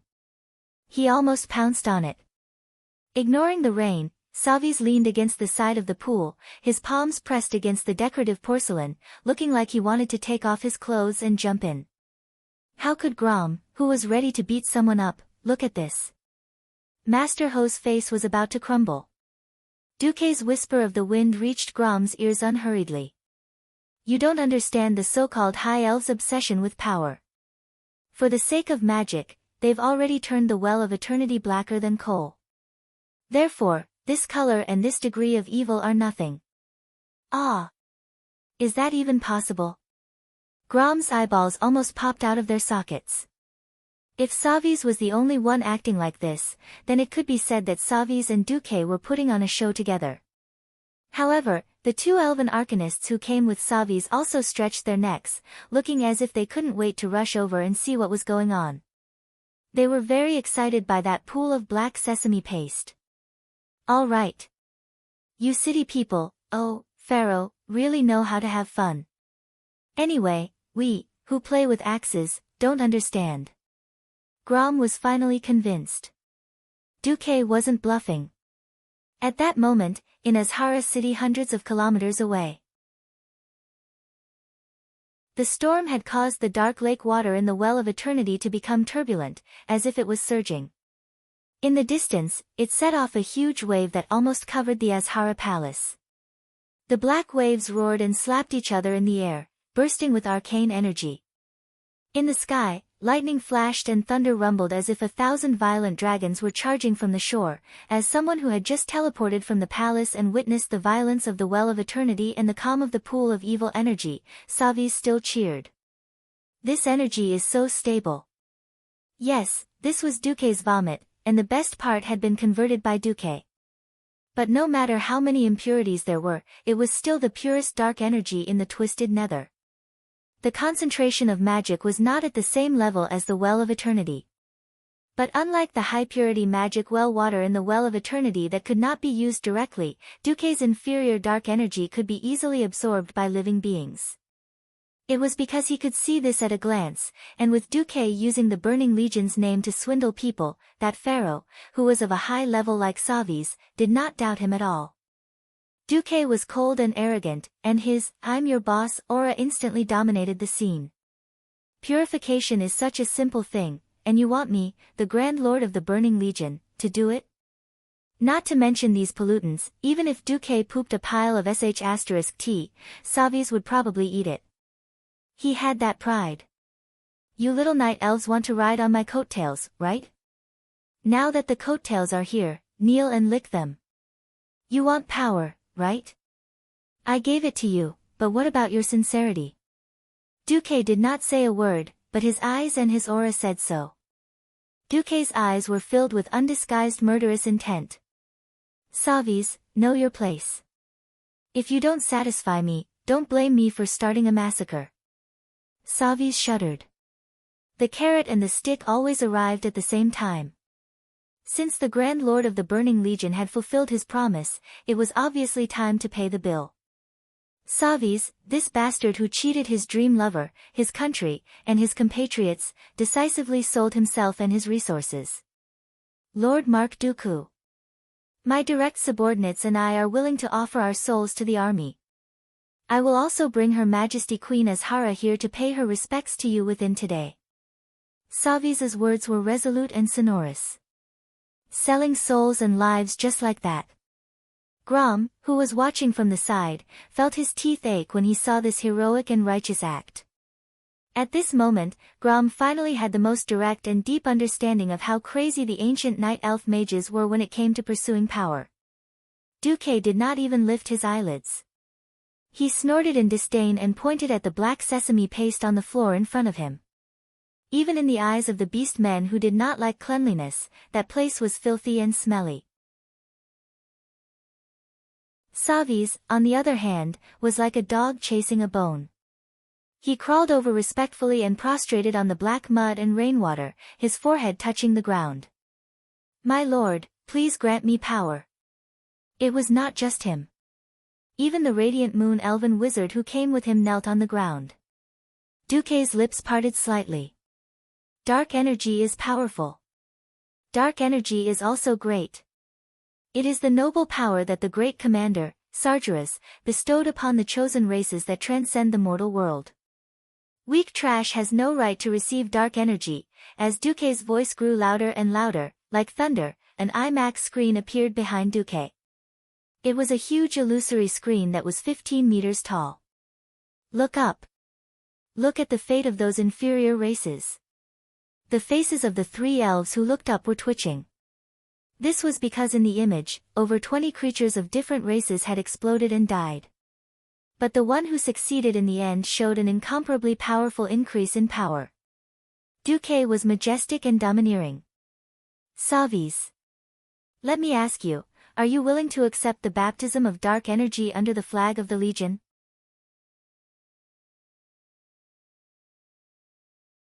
Chapter 10:10. Kiss. You want to drink my foot wash water. Oh, no, you want to believe in religion. If you don't believe in religion and don't want to die, then it will be very difficult for me to deal with you. This was Duque's subtext. On the side, when he saw Duke using threats and promises to coax a powerful diehard fan of the Burning Legion, the righteous hero Grom Hellscream, he silently said in his heart, Duke, you can do whatever you want, I can't bear to watch any longer. Call me if you're going to make a move. Raising his head slightly, Lord Howl looked at the gloomy and rainy sky. Ah. The weather is so good today. I don't even have a place to count the ants. On the other side, Savis, who was immersed in the temptation of power, didn't notice the trap in Duque's words. That's right. It's true that I let you join the Legion, but I didn't say whether the Legion was the Burning Legion or the Green Hat Pirates. Anyway, I am now the leader of the Burning Legion. If you are not convinced, you can go to President Savis and sue me.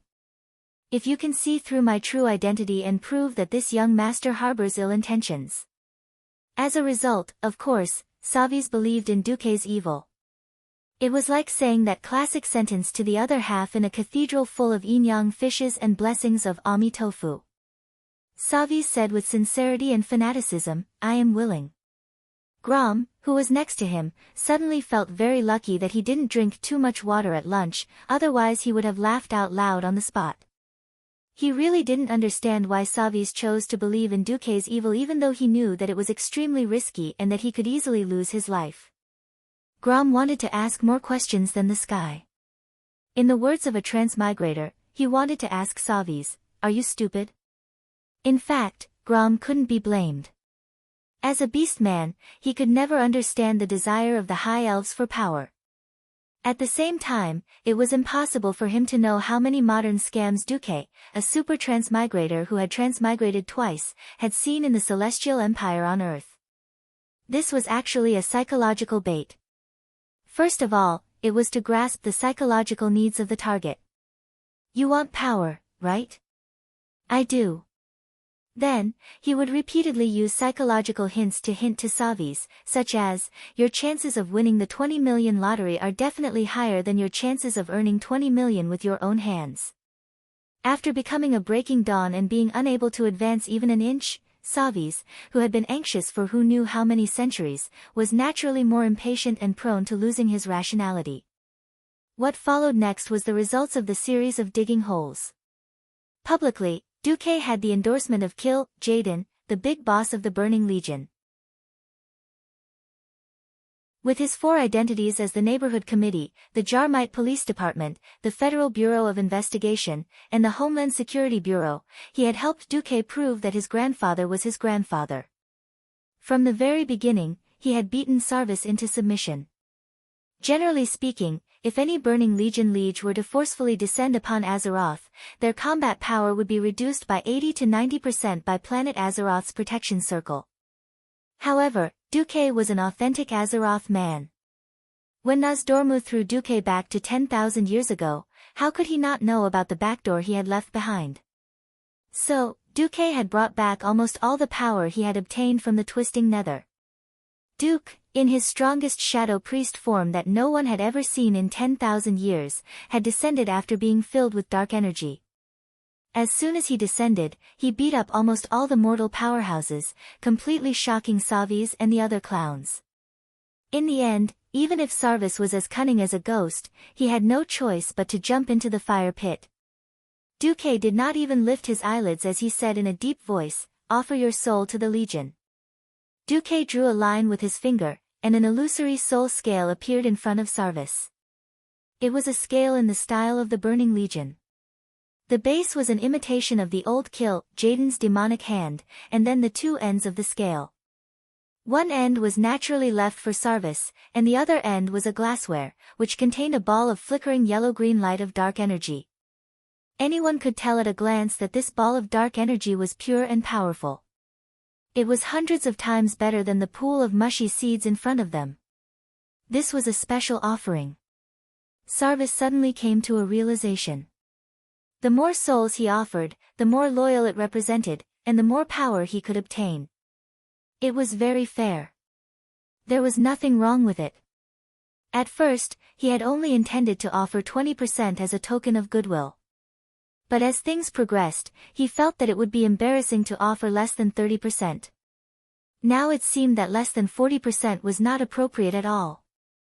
Of course, 50% was impossible. Anyone who cut off 50% of their soul would no longer be themselves, but just a walking corpse with a broken soul. So no matter how reluctant and bitter he was, Sarvis gritted his teeth and sent a thought to the empty end of the scale that he was willing to offer 40% of his soul. Sarvis.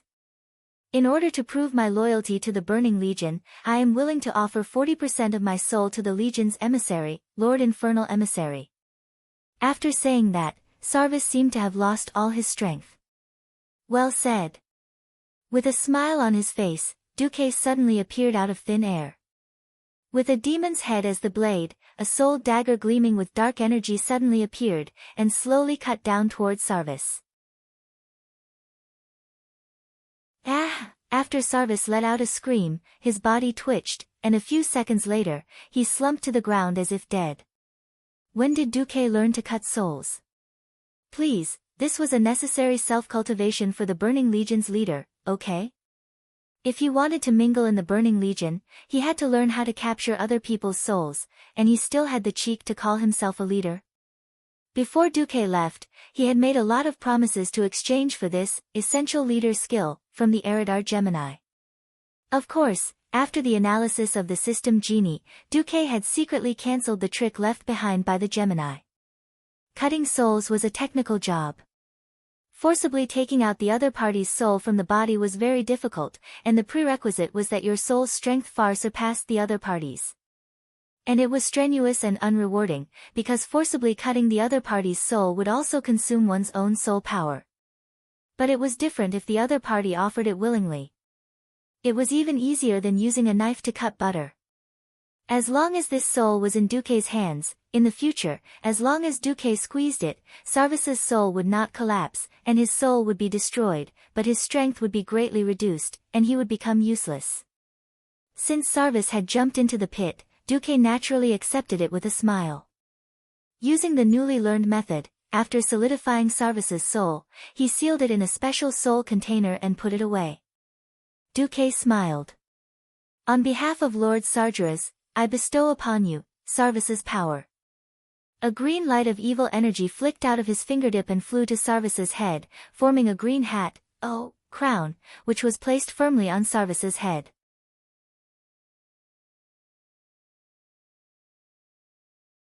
Chapter 10-11.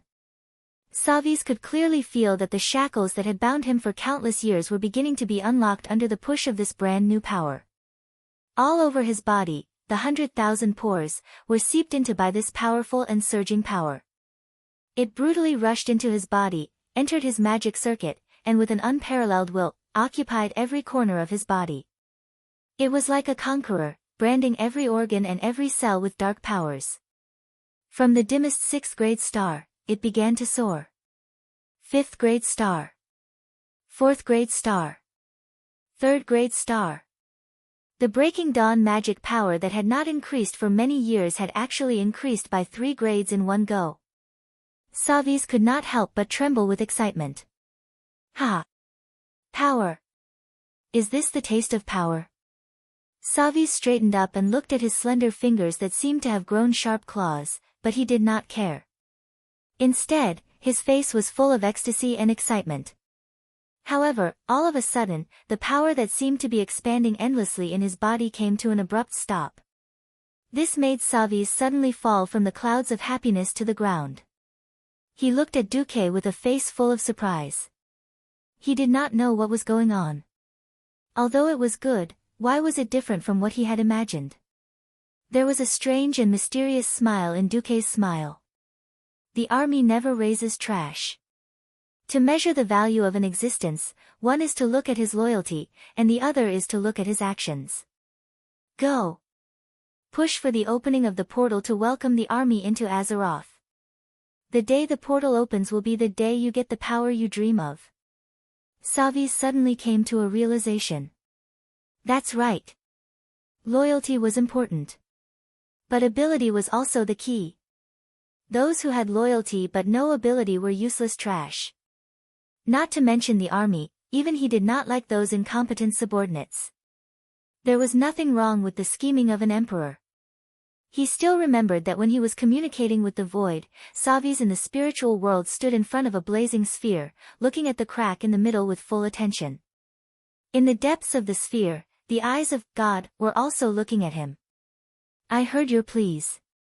And knowing your dream. The impurities and imperfections in the world should be eliminated. I will give you what you desire. You are my loyal servant. The entrance is not open yet. It needs to be strengthened. Because it needs to be big enough for me to enter. Those were the exact words of God. Savis nodded to Duque, indicating that he understood the request of God conveyed by Duque. The teleportation door made by the night elves using normal methods could not accommodate a god. As long as he squeezed in, the door would probably shatter into pieces. They had to enlarge and widen the door so that it could stay open forever. This was God's ultimate test for him. The great Lord Mark Dooku. My following request is not necessary, but if. If what? If there is more evidence, it will speed up the process of pushing Her Majesty Queen Azhara towards the army. After pondering for 2 seconds, Savis finally said, I hope the army can send some powerful servants to serve the Empress. If possible, try to look as beautiful as possible. Duque smiled. The great God will always satisfy the reasonable requests of his servants. In the afternoon, the forbidden palace of Azhara was silent. As the child of the stars, Kador usually slept during the day to avoid being hurt by the rough and hot sunlight. So the Empress was sleeping. As the Empress, Azhara had the right to rest as much as she wanted. In short, she had to be perfect in all aspects, especially when it came to her beauty. Therefore, Azhara did not have a good impression of the servant who came in quietly. The servant quickly knelt on both knees in the Empress' room. The young Empress got off the bed and was faintly visible behind the thin curtains.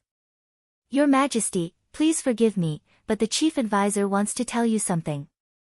He said he brought something that you are interested in. Azhara could not think of anything that could interest her and make her leave her comfortable bed immediately. Even if the one who made this request was her most trusted Savis. Her long silver hair was draped over the pillow. She pursed her lips but still waved. Let him wait for 5 minutes. The Empress looked angry, but she had already stood up gracefully. Looking at herself in the mirror, still charming, Azhara smiled. Perhaps her cute chief advisor thought he had already controlled his master. But as the most beautiful Empress, she had the absolute confidence that she could control any man. Let him come in 10 minutes. She stretched her body gracefully and reclined on a chaise longue, one arm behind her head. 2 servants in silk clothes knelt beside her and gently fanned themselves.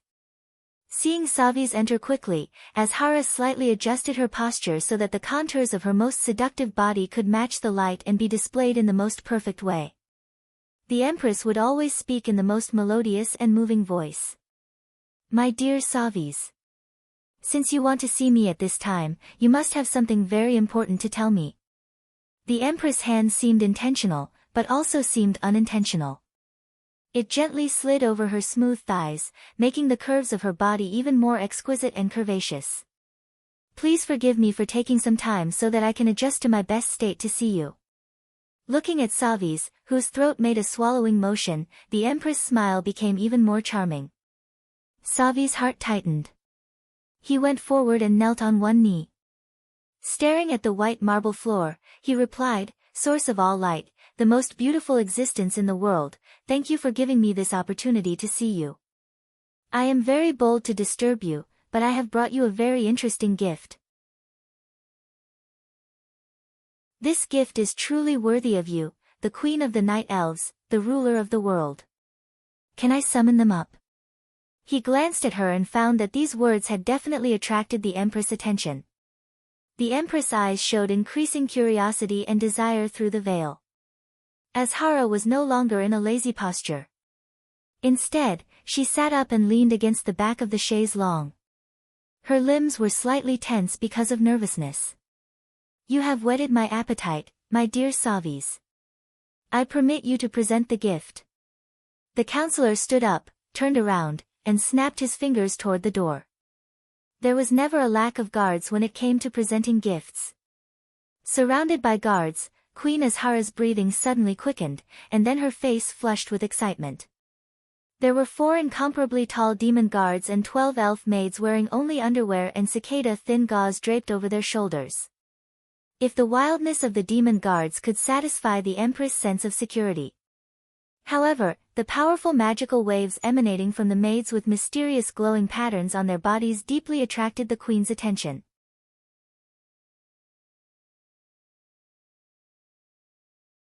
Chapter 10-12. On this day, almost all the nobles of the Night Elves learned of a piece of news. Queen Azhara left her chambers in the middle of the night to secretly visit a special person near Galhala. Although it was said to be a secret, in reality, hundreds of moon guards who practiced both magic and martial arts passed through the streets and alleys. There was no April Fool's Day for the Night Elves. Almost all the important Night Elves doubted their ears. Queen Azhara left her residence. In order to maintain her top-notch appearance, she almost never went out. No, she rarely even left her own palace, not to mention Azhara city. Now that the queen had left the city, this night was destined to be different. This news was so explosive that even the news of magical green humanoid monsters appearing near Sir Lama was easily overshadowed. A rainy night. The Night Elves loved to go out at night, but the wet weather made Queen Azhara a little unhappy. But the little unhappiness in her heart was all driven away by the huge blue-skinned existences surrounding her carriage. Ah! They are so strong. The queen's eyes were strangely blurred. Like a lighthouse in the night, the luxurious golden carriage could attract the attention of others from afar. 12 terrifying blue-skinned warriors were like a moving wall, lined up beside the queen's carriage. Because they were too tall, they could only lower their bodies and bend their waists to pass through the roads that could be easily passed by carriages. This was to prevent the horns on their heads from damaging the beautiful arcades or archways that were characteristic of the Night Elves. They understood human nature so well, and were so obedient. Looking at their huge shields and extremely violent and beautiful maces and axes, Queen Azhara was completely entranced. She still remembered half a day ago, when she asked Savis, "What are they?" Savis's answer. "They are your most loyal guards, my Empress.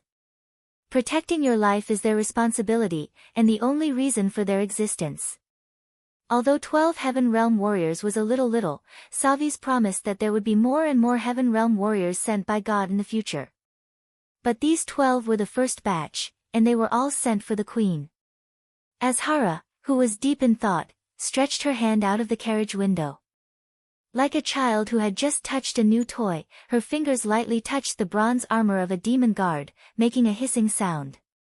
The demon guard glanced at the queen and turned his head back expressionlessly. These powerful otherworld guards were very important, but Queen Azhara felt that the 12 maids were the key. She knew very well what the criteria for choosing a maid was. Night Elves were born good at martial arts, swordsmanship, or archery, but there were still too few who were born with magic circuits. Those who were talented in magic had long been selected to become wizards. Elites who cultivated both magic and martial arts would be absorbed into the Moon Guards, which directly belonged to the queen. These 12 maids were obviously the kind that didn't have much talent. However, through the divine might of the Lord that Savi's mentioned, he could actually directly engrave magic circuits on the maidservants' bodies, allowing the maidservants to have magic circuits from nothing and become low-level magicians. Her most loyal captain of the Moon Guards had told her that the 12 maids were all earth mages. This was truly an epoch-making revolution. Everyone knew that the High Elves were crazy about magic. However, the worst part was that only a small group of elves could master magic. Even the union of two pure-blooded High Elf magicians had a chance of giving birth to a child that didn't know magic. This was something that Queen Azhara, who was crazy about using magic to rule the world, could not tolerate. It was obvious that this emissary sent by the god in her heart had presented her with a brand new technology that had broken the seemingly absolute barrier between mortals and mystics. This was the biggest reason why Queen Azhara did not hesitate to condescend to personally visit. As long as I have this, I can suppress those old fogies in Sir Lama in one go. The queen then retracted her gaze, and a strange yet happy expression appeared on her perfect face.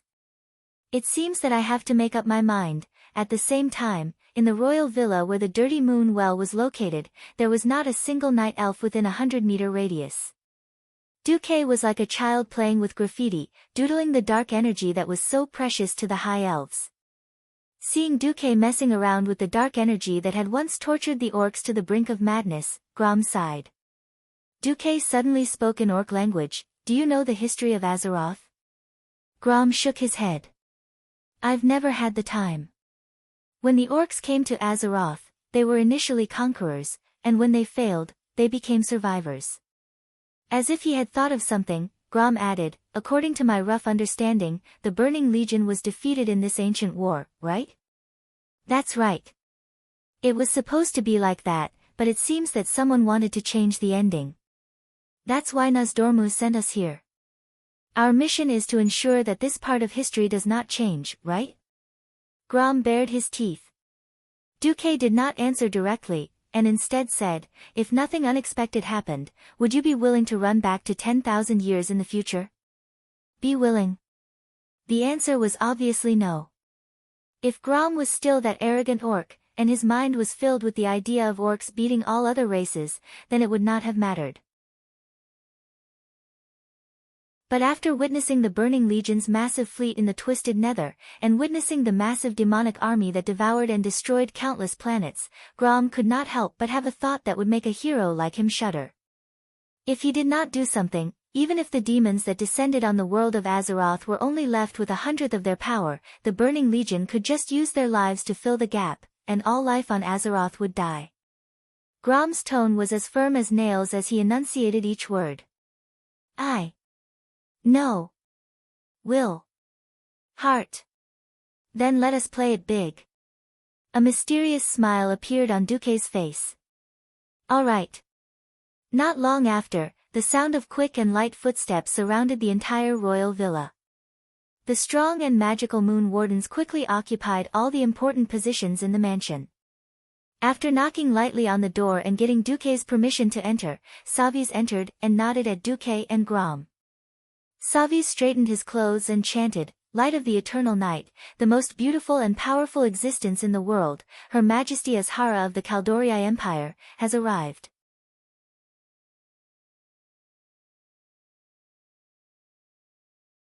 Chapter 10:13. Any ruler would like to put gold on their faces. That was acting cool. He was nervous when Savi's announced. If Duque, God's emissary, was displeased, he would be in trouble. Luckily, Duque did not react. Queen Azhara entered the room with her guards and maids surrounding her. She walked like the wind and was full of confidence. She did not make any sound, and was even quieter than a cat's footsteps. The moment she entered, she noticed that Duque definitely lacked respect for her. If it was another existence, she might not be happy, but this subtle cold attitude just happened to prove that Duque came from the side of God. If he was God's emissary that surpassed all power in the mortal world, there would be no direct conflict with her imperial power. Queen Azhara understood her position very well. She gently lifted the hem of her gorgeous dress and bowed elegantly to Duque. May I ask if you are God's emissary, Lord Mark Dooku? This sweet voice made countless high elves fall head over heels. Indeed, the scene when she walked in with a smile was so perfect that it was breathtaking. Even Savi's eyes widened. She was the glory of the night elves. Every time she breathed, everyone held their breath and listened to her orders. From the expressions on the moon guards' faces, if they could please her, they would even be willing to go out and fight against dragons, or even opponents stronger than dragons. Even though they knew they would die, they did not hesitate. Grom's eyes widened. As a beast man, he had a different sense of beauty compared to humans and elves. But he was still afraid. Who was Duque? A perverted fellow who had taken care of the 3 Windrunner sisters, including Queen Servanas of Sint Dorii. Others might not know Duque's character, but Grom definitely knew. After all, he had fought with the 3 Windrunner sisters on the battlefield. Duque was an elf lover. Even though the beastman's understanding was slightly different, it was more or less the same. At this moment, Grom was really afraid that Duque would not be able to control himself and ruin his grand plan. However, Duque didn't react at all. That's right, Queen Azhara was indeed a great beauty. Her skin was as smooth as silk, and her long silver hair was scattered on her shoulders. The ends of her hair were slightly curled. The clothes she wore matched the color of her eyes, which was a graceful and luxurious silver color. But, what kind of normal human would be attracted to a dark purple-skinned female night elf? Moreover, the Empress was considered very tall among female night elves, even taller than many male night elves. Only Savi's was better than her. Duque took a look and really wanted to shout, "Oh my god! I'm not Yao Ming, I can't handle this height." Most people looked at models with appreciation, but not every man had the height to match a model. Duque was by no means short among humans. Unfortunately, he was nothing in front of Queen Azhara, who was 10 meters tall. If someone asked Duque why he didn't like Queen Azhara, then Duque would definitely reply, "Sorry. I don't like the feeling of climbing trees." Well, since Duque was immune to Queen Azhara's most powerful legendary weapon, beauty, then the next step was business.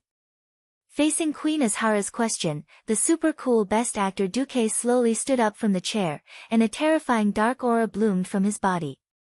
Then, he slowly raised his right hand.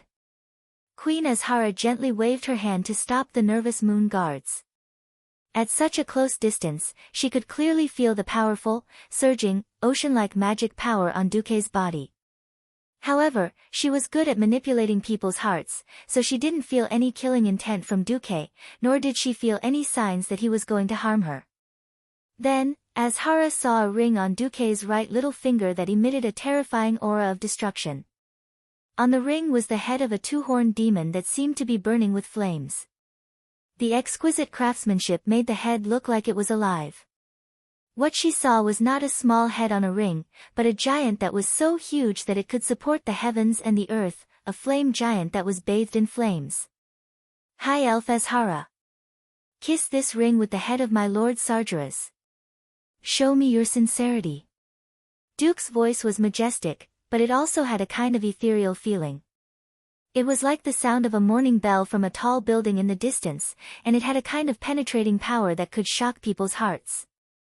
Not to mention the moon guards, even Sarvis and Azhara firmly believed that this ring that emitted a huge wave of evil power was a holy item that the Lord of the Burning Legion had bestowed upon Duque. Only Grom was dumbfounded. Anyone would think that Duque was Sargeras' most trusted High Lord, envoy, and favorite subject. Only Grom knew that Duque had never seen Sargeras before. Not only that, but this high-class magic ring was something that Duke had casually carved early in the morning. That bastard Duque still had the nerve to ask Grom for a few sweet potatoes from the maidservants to practice. Grom had thought that Duque's clumsy carving wouldn't be able to fool even the orcs. Who knew that Duque's improvement was actually at the speed of light? He'd found a gemstone of unknown material and completed it in less than 10 minutes before the queen arrived. He'd carved Sargeras' statue and infused it with high-purity evil power. Everyone else believed that Duque was loyal to the Burning Legion, but Grom was the first to not believe it. Well, it seemed that the High Elves had been fooled. Grom suddenly thought that he understood how Duke had managed to unite the scattered kingdoms of the High Elves as he looked at the dumbfounded High Elves. Logically speaking, Duque was so arrogant that he didn't even call Azhara by her title. Instead, he called her High Elf Azhara. That was very rude. But the High Elves, who were crazy about power, liked it this way. Ah! As expected, the envoy sent by God was a fortress. Even a pile of God's sage *T smelled good.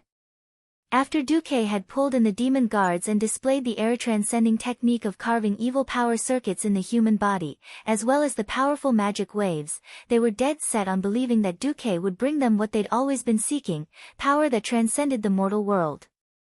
With Queen Azhara at the front and Sarvis right behind her, more than 100 High Elves in the hall knelt on one knee and chanted the name of Sargeras, God.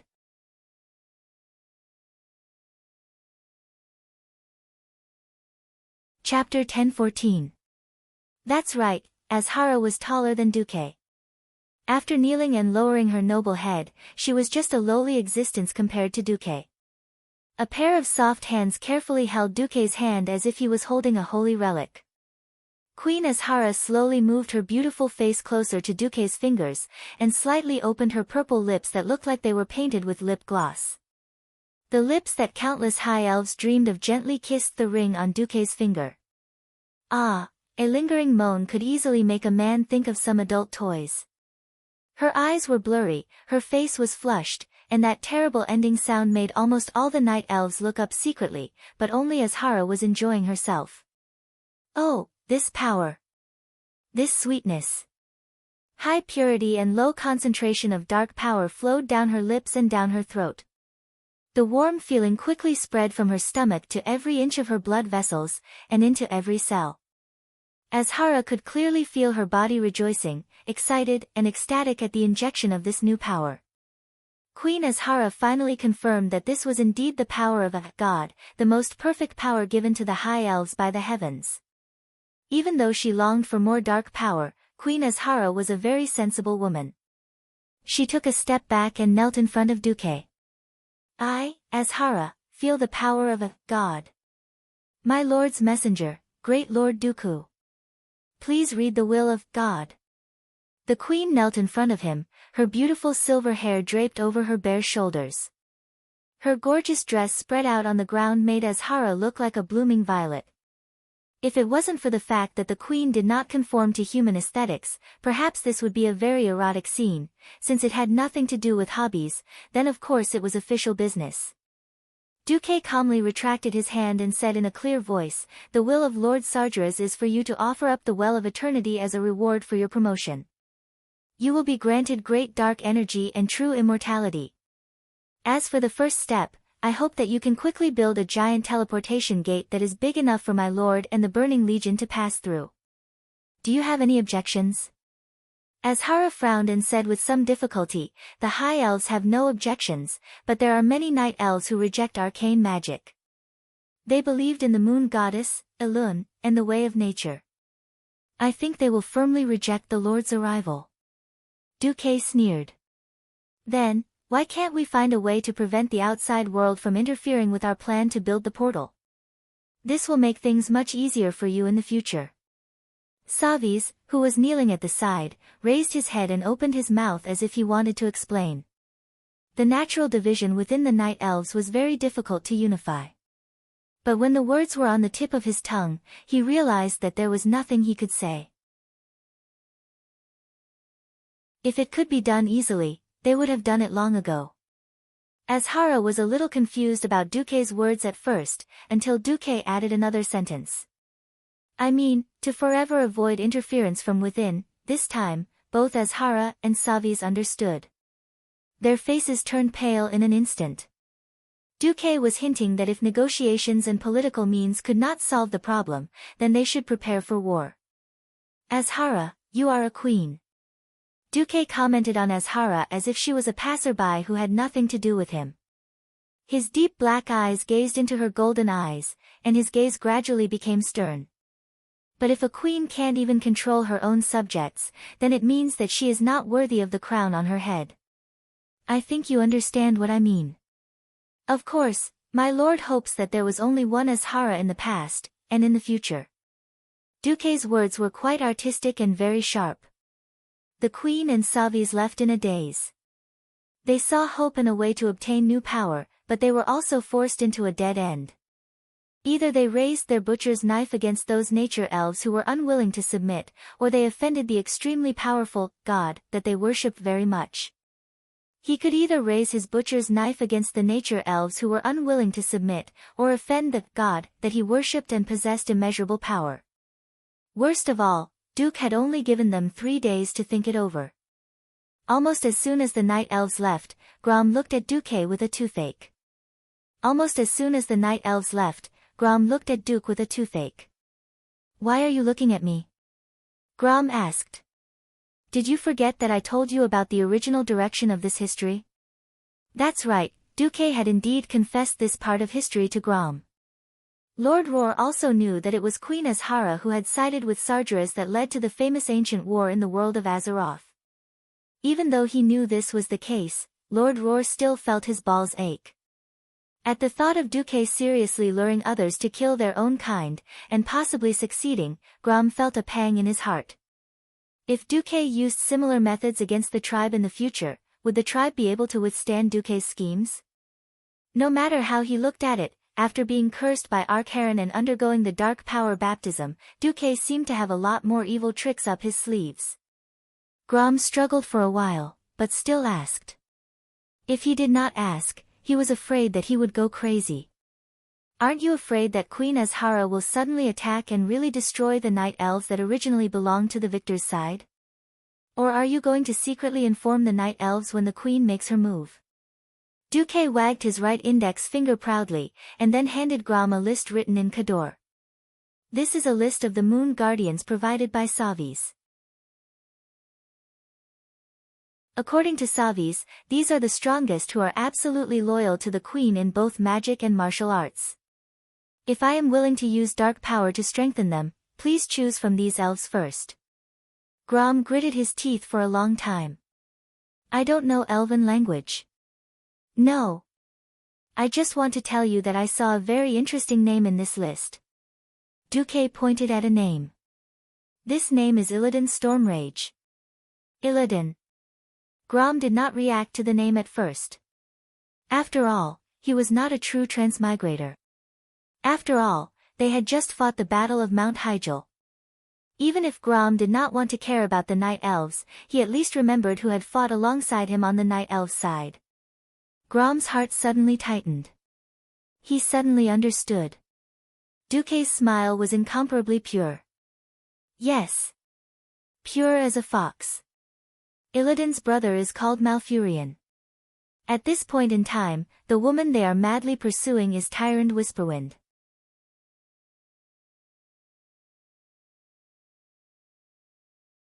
Chapter 10-15.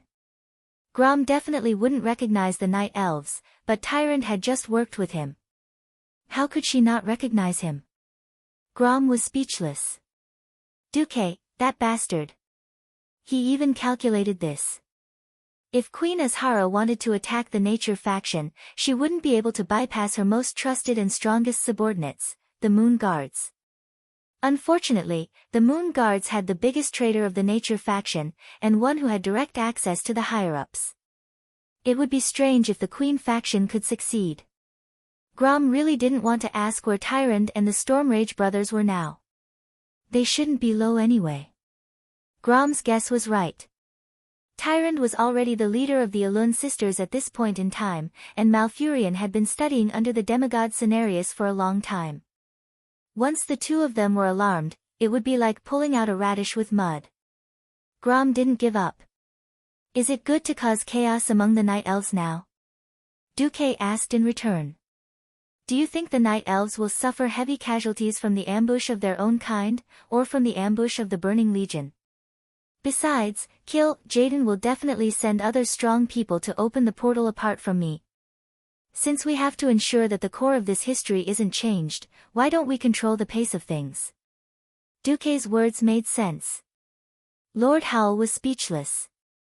In the past, Lord Howl only felt that Duque was scary, but he didn't know how scary. Only after working with Duque personally did he know that Duque's intellect surpassed all beast men. He was thrown into the huge pit that was the Burning Legion, but Duque still hid his identity and became a great lord, using the Burning Legion's name to swindle others. What was even more ridiculous was that after swindling the first one, he still came to eat the next one. Be it the Burning Legion or the Caldorii Empire, they were both existences that could easily crush him. But at this pace, both of them were being toyed with by Duke. If not for the fact that Duque had always been a righteous hero of the Alliance and was willing to suffer a curse from Archimonde for Azeroth, Grom would have suspected that Duque was a natural schemer. In the meantime, while Duque was actively deceiving his superiors and bullying his subordinates, secretly stealing Cador's authority and seeping it into his personal goods. Azeroth's history was progressing as the original, probably. Tyrant Whisperwind ended her evening prayers in the Moon Maiden Temple in Surima. Coming out of the prayer room, she slowly sat down on a chair and slightly stretched her body that was a little stiff from kneeling for a long time. There was one thing that had been bothering her for a long time. The relationship between Malfurion, Illidan, and her had changed over the years. They were no longer childhood playmates. The simplicity and happiness of childhood were no longer there. Instead, they were replaced by the complicated relationships of the adult world. Her feelings towards Malfurion and Illidan had also changed. She knew that their feelings for her must have changed. The competition between the two brothers had always been carried out in a friendly atmosphere, but as time went on, the competition became more and more obvious. She didn't like it. Now, it had almost evolved into a fight between them, as if it was for the sake of competition. Tyron knew that the target of their competition was her. She was flattered. Deep in her heart, she felt that when it came to finding a life partner, one of them should be either Illidan or Malfurion. She didn't want anyone to be hurt. But she knew that if she chose one, it would mean hurting the other. If she chose neither, it would be the worst possible outcome. Both would be hurt. Tyron forcefully pushed the worries out of her mind and prepared to leave. She wore a silver hooded robe and did not say a word as she hurried through the grand marble hall of the temple. Even when the other priests greeted her, she only smiled in return. She looked up at the roofless roof of the temple. Most of the prayer rooms were open air, and the moonlight shone down gently, like a mother caressing her favorite child. Tyron passed by the faintly discernible carvings of the goddess, and finally crossed the marble floor of the porch and walked out of the temple. Outside, the cool night air made her feel more comfortable. Tyrant walked down the smooth white steps and joined the crowd. Many bowed their heads to welcome her. Others respectfully made way for her. That's right, to the people of Sur Lama, the priests of the moon goddess temple were the incarnations of the goddess. Even Tyrant herself was unconsciously deified by the people around her. Tyrant sighed softly and smiled at the people. But at this moment, Tyrant just wanted to return to a peaceful and simple life. Riding on the night saber, Tyrant's hair fluttered in the night wind. Tidying up her slightly messy hair, Tyrant allowed the night saber to lead her home while she fell into deep thought. It was the latest news. Her Majesty, who almost never left Azhara City, suddenly went to a royal villa in Garhala. It was rumored that the Empress did not hesitate to visit a mysterious guest for a brand new arcane energy. This was not a good sign. The highborn elves abusing the magic of the Well of Eternity could very well bring disaster. The topic of the Well of Eternity had always been a widely discussed topic in the Alun Sisterhood. The Queen's actions caused Tyrande and the other moon god priests to worry. At this moment, a loud commotion attracted Tyrande's attention. She noticed that there was a huge cage at the side of the central square of Sur Lama. A large group of night elves were pointing at the cage. What she saw was a huge, burly, green-skinned humanoid monster. From afar, it looked a little like a troll, but upon closer inspection, this obviously male monster was at least twice as burly as a troll. His bulging muscles were showing off his explosive strength. Illidan was there as well. He and a few moon guardians were pointing at the monster. "What's going on?" Tyrant asked Illidan. "I don't know. Our patrolling soldiers suddenly found this monster unconscious on the ground." When Tyrant tried to approach the green-skinned monster, Illidan grabbed her and said, "Be careful." The moment this guy woke up, he almost killed a moon guard. That sword in his hand can easily cut through our armor. Tyrant noticed that one of the moon guardians next to Illidan was holding an extraordinary two-handed greatsword. It was a weapon that was completely different from the night elf's style. Just as she focused on the great sword, a voice came from the mouth of the violent green-skinned monster, "Your Excellency Tyrant Whisperwind."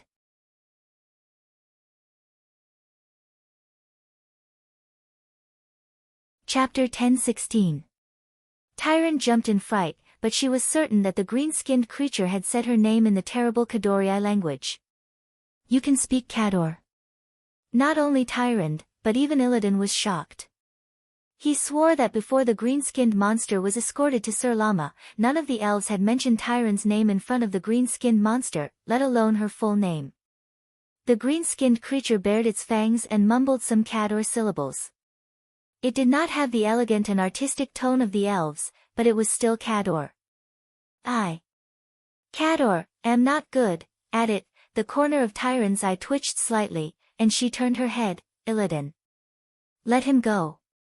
"But, he once." Illidan was obviously in a difficult position. "If you were in my shoes, what would you do if you woke up in a strange place and found an unknown being threatening your life with a weapon?" Tyrant countered. Illidan was speechless and could only do as he was told.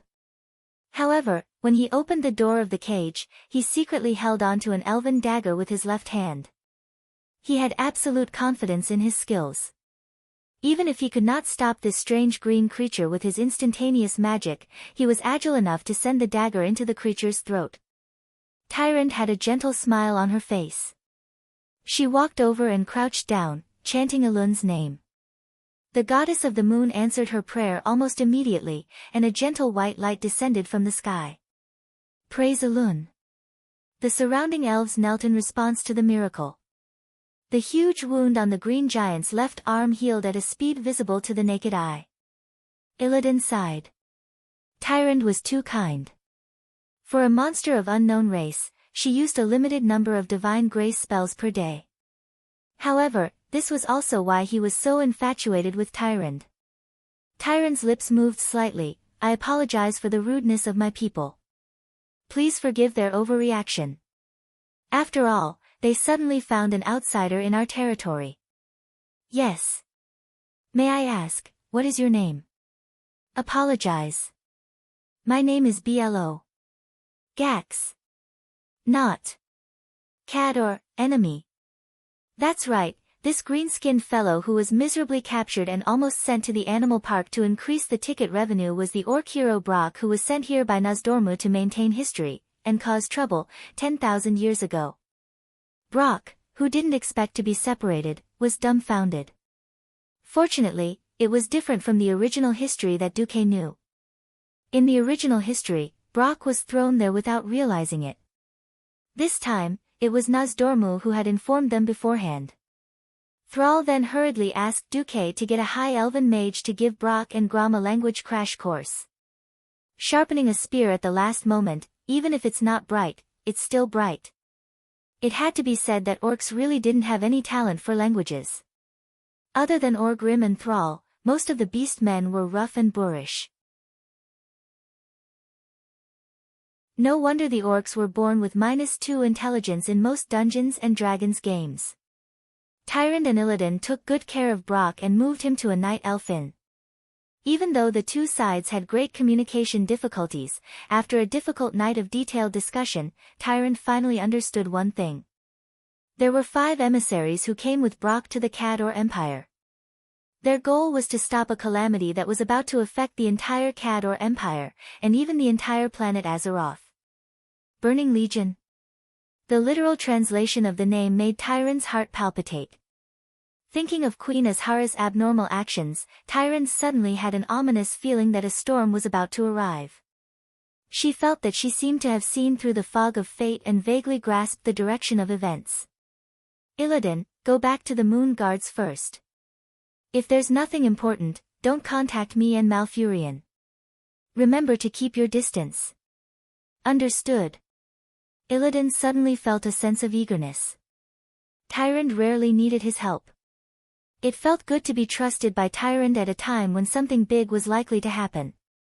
Unfortunately, Tyrande's next words made Illidan a little unhappy. The moon has already started to set. I can't contact Goddess Elune for now. I'll go and discuss this with Malfurion. Illidan had a bitter taste in his mouth. As expected, compared to me, you trust my brother more. This was an indescribable envy, even jealousy. But Illidan did not say anything. He turned around and left. He had already made up his mind to keep a close eye on the queen. He wanted to dig out the secrets that the queen's faction had purposely hidden to prove to Tyrande that he was the heroic companion she wanted. The sky was just beginning to brighten when Tyrande received another unexpected piece of news. Malfurion personally came to find her, and the first thing he said was, 3 strange beings came to our forest, and Cenarius took them in. 2 of them claim to be humans, and one of them speaks a strange elvish language that seems to be derived from Cador, but the words are obviously different. That's not important. They brought a message: soon, a terrifying demon army called the Burning Legion will descend upon Caldorii. Tyrande was shocked, and her chest heaved up and down. This was the second time she had heard this name that night. She really wanted to treat this term as nonsense and expel it from her mind, but she couldn't do it. Let's go and meet those outsiders first, and then we need to reach an agreement with Cenarius and the others. One of the main reasons why Sir Lama could maintain a different political view from the Queen was that the natural faction had the support of Goddess Elune and a large number of demigods. Excluding Goddess Elune, who had not descended to the earth as an avatar. Including Cenarius, the boar Igamagan, the bear brothers User and Yusak, the white stag Malorn, the storm raven Averna, and the other immortals formed the ancient guardian formation, which was like a mountain blocking Queen Azhara's path. Just as Tyrande was startled and reacted. In Galhalla, Duque, who was allowed to have almost unlimited power, was performing a summoning ritual on the main vein of the Well of Eternity. Although Caldorii, who claimed to be a high elf, was considered the ancestor of magic under the Blue Dragon, Duque realized that the way Savis and the others used magic was so crude that it made people's hair stand on end.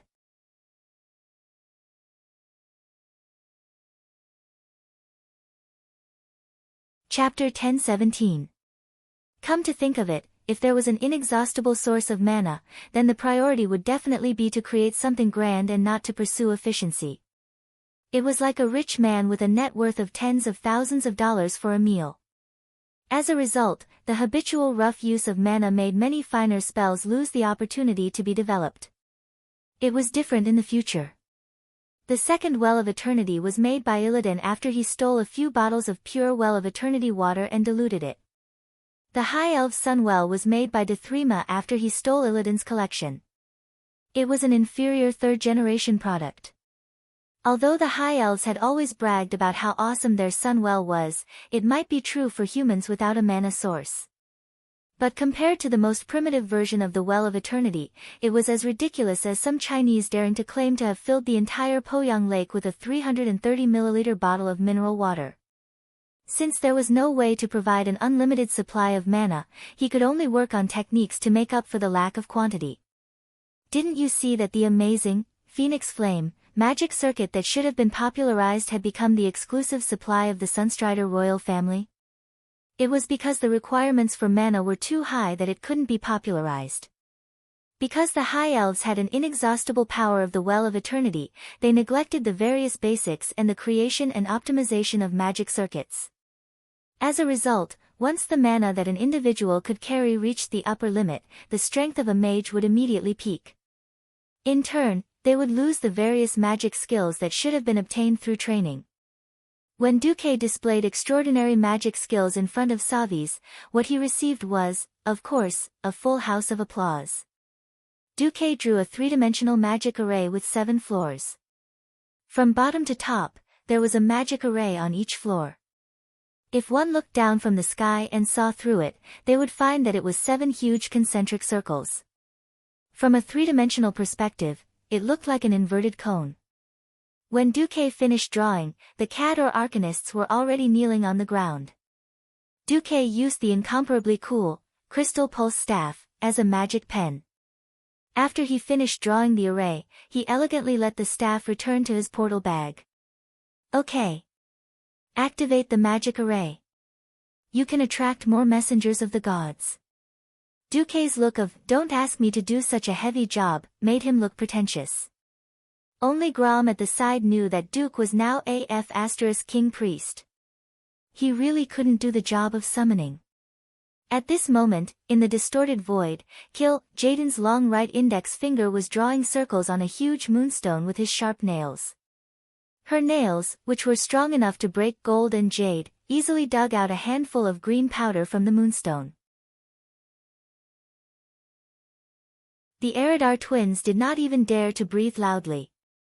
They were familiar with Jaden's style, which meant that Jaden was getting impatient. He was a very generous master. At the same time, he was also an extremely harsh master. Benefits can be given, and the amount can be negotiated. The premise is that you have to satisfy his seemingly bottomless and crazy demands. The Gemini knew very well that it was not Jaden's original plan to send a human lord into Azeroth. However, after a simple test, they found that the guy called Infernal seemed to be more suitable to break through planet Azeroth's defense array. That was why they sent him first. Now, 2 days had passed, and there was no reply at all.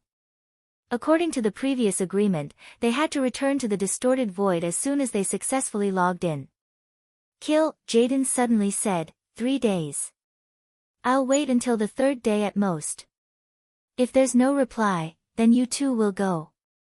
In the Burning Legion, most of the demons preferred to be rough and violent. When it came to sneaking in, this was the Eridar twins' specialty. But for the Gemini to go, it meant that Jaden had chosen the wrong person, which was a slap to his face. This would obviously cause Archimonde to start showing off again. At this moment, Elisa's suddenly sensed something. Master. There's a response. It's infernal. He directly opened a high-level teleportation door with high stability. It can allow a mid-tier demon lord to enter Azeroth without any damage. Elisa's voice was slightly excited. Huh. A rare smile appeared on Jaden's face. There was a huge difference in difficulty between letting a demon lord of the same rank who was completely resisted by the planet's defense system descend and letting a mid-tier demon lord who had adapted to the world of Azeroth arrive without any damage. If it was stable, the difficulty would be 10 times higher. Jaden originally sent Duque to take the lead and only asked him to find a way to contact the army believers in Azeroth to see if he could build a relatively stable small teleportation door and teleport as many elite demon guards as possible over. He wanted to build a forward base in Azeroth and then consider expanding the teleportation door.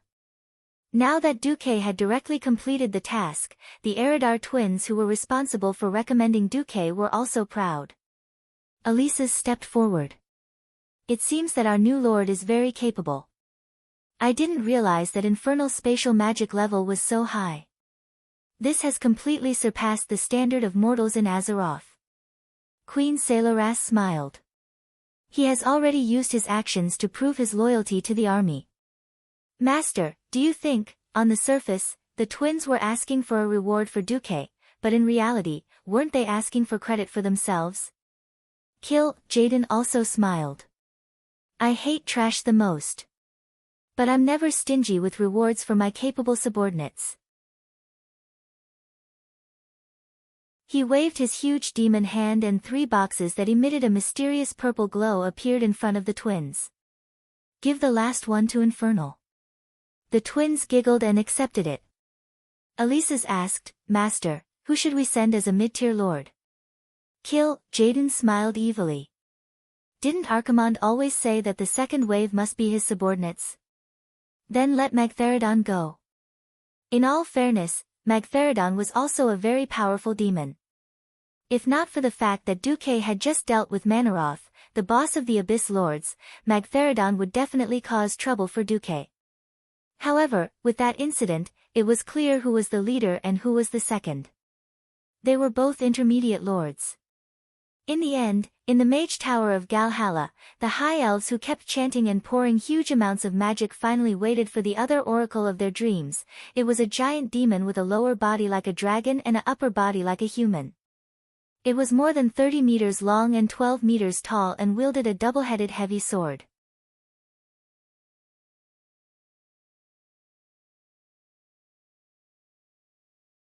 Chapter 10:18. When this huge demon squeezed through the portal like toothpaste, Savis and the others were worried that the portal would not be able to withstand it and explode. In the end, the magic formation that Duque had drawn stood the test and allowed this huge demon to successfully descend. Unexpectedly, this huge demon that could make any Kadorii tremble knelt in front of the tiny Duque. I obey Lord Archeron's orders. Before the main force of the Burning Legion arrives, I, Magtheridon, will obey all your orders. In terms of size, he looked like a dragon swearing allegiance to a newborn deer instead of eating it. It was laughable, but no one dared to laugh. Duque's body glowed like a dark sun, constantly reminding the people around him of his terror and power. Duque's high status left the Kadorii speechless. Duque rubbed his eyebrows and said without holding back, "Damn it. I want a warlock, an Eridar warlock who can help stabilize and open a larger portal. Why did Arkharon send me an idiot who only knows how to charge and break through enemy lines?" Magtheridon subconsciously wanted to flip out on the spot. But at that moment, the Duque in front of him suddenly changed.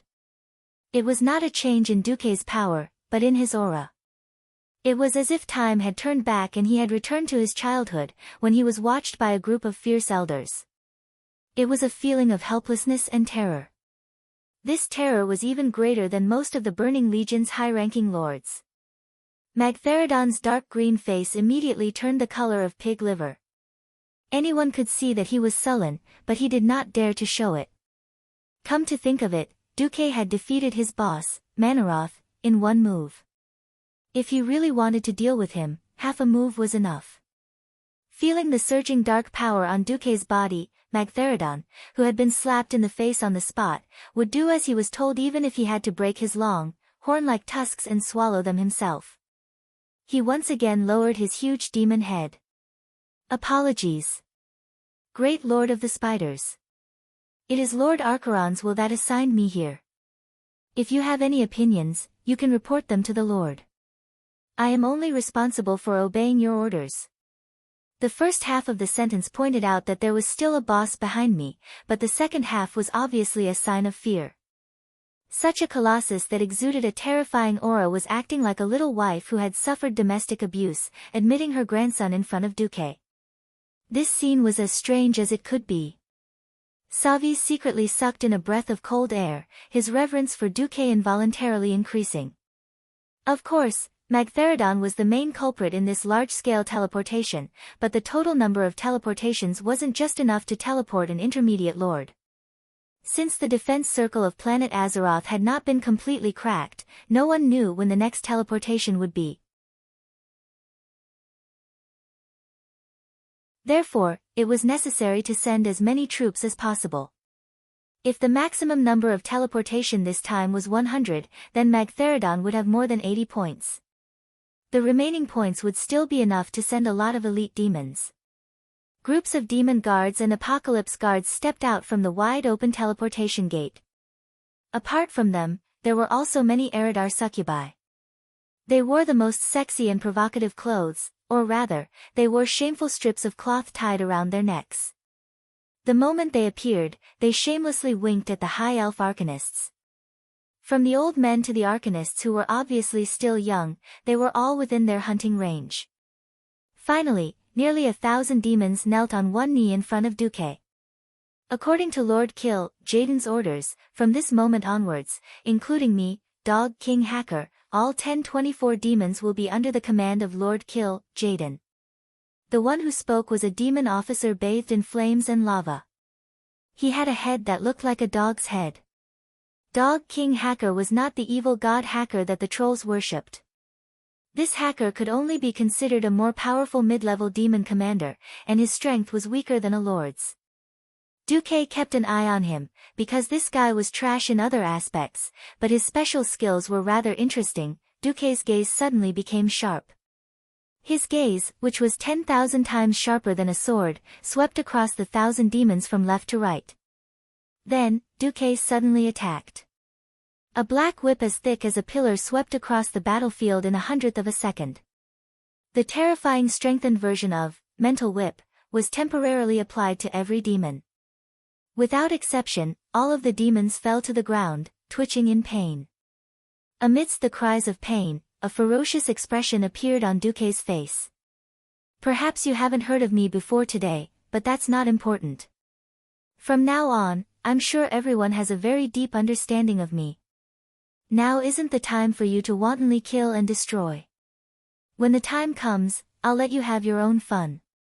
But before that, you'd better tuck your tails between your legs. Whoever dares to spoil Lord Sargeraz's plan, I'll distort the void and crush the souls of your idiots one by one without Lord Sargeraz's help. Do you understand? Duque's final roar made the thousands of demons tremble. At this moment, Duque turned around and called Savis over. He pointed at Savis. Now, all demon guards and doomsday guards must listen to the command of this high elf, Savis. Even if he wants you to commit suicide, you must do it. Understood. Hundreds and thousands of demons knelt on one knee in unison to Savis. It could be seen that Savis's face was flushed with excitement that couldn't be concealed. Duque's eyes turned and looked at the enchanting succubi. As for you, do whatever Lord Kill, Jaden tells you to do. But you, come here for a moment. Seeing Duque's face reveal an evil smile that all men understood. The Cadores Arcanists all revealed envious expressions.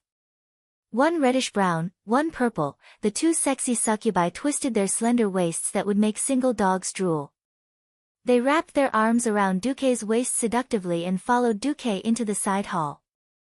Almost as soon as the door closed, Duque heard a coquettish voice echoing in his ears. Great Lord, you really have good taste. You picked us sisters at once. Lord Infernal, may I ask what type of service you would like? Perhaps some people would ask if Duque had really joined Major's discipline and finally wouldn't let Eridar's hooves off. Of course not. Duque rubbed his nose. My lords, don't play with me. Just say what you want. Tisk. You saw through me. How boring. After two coquettish shouts, the two succubi revealed their true forms. Of course, they were the Eridar twins.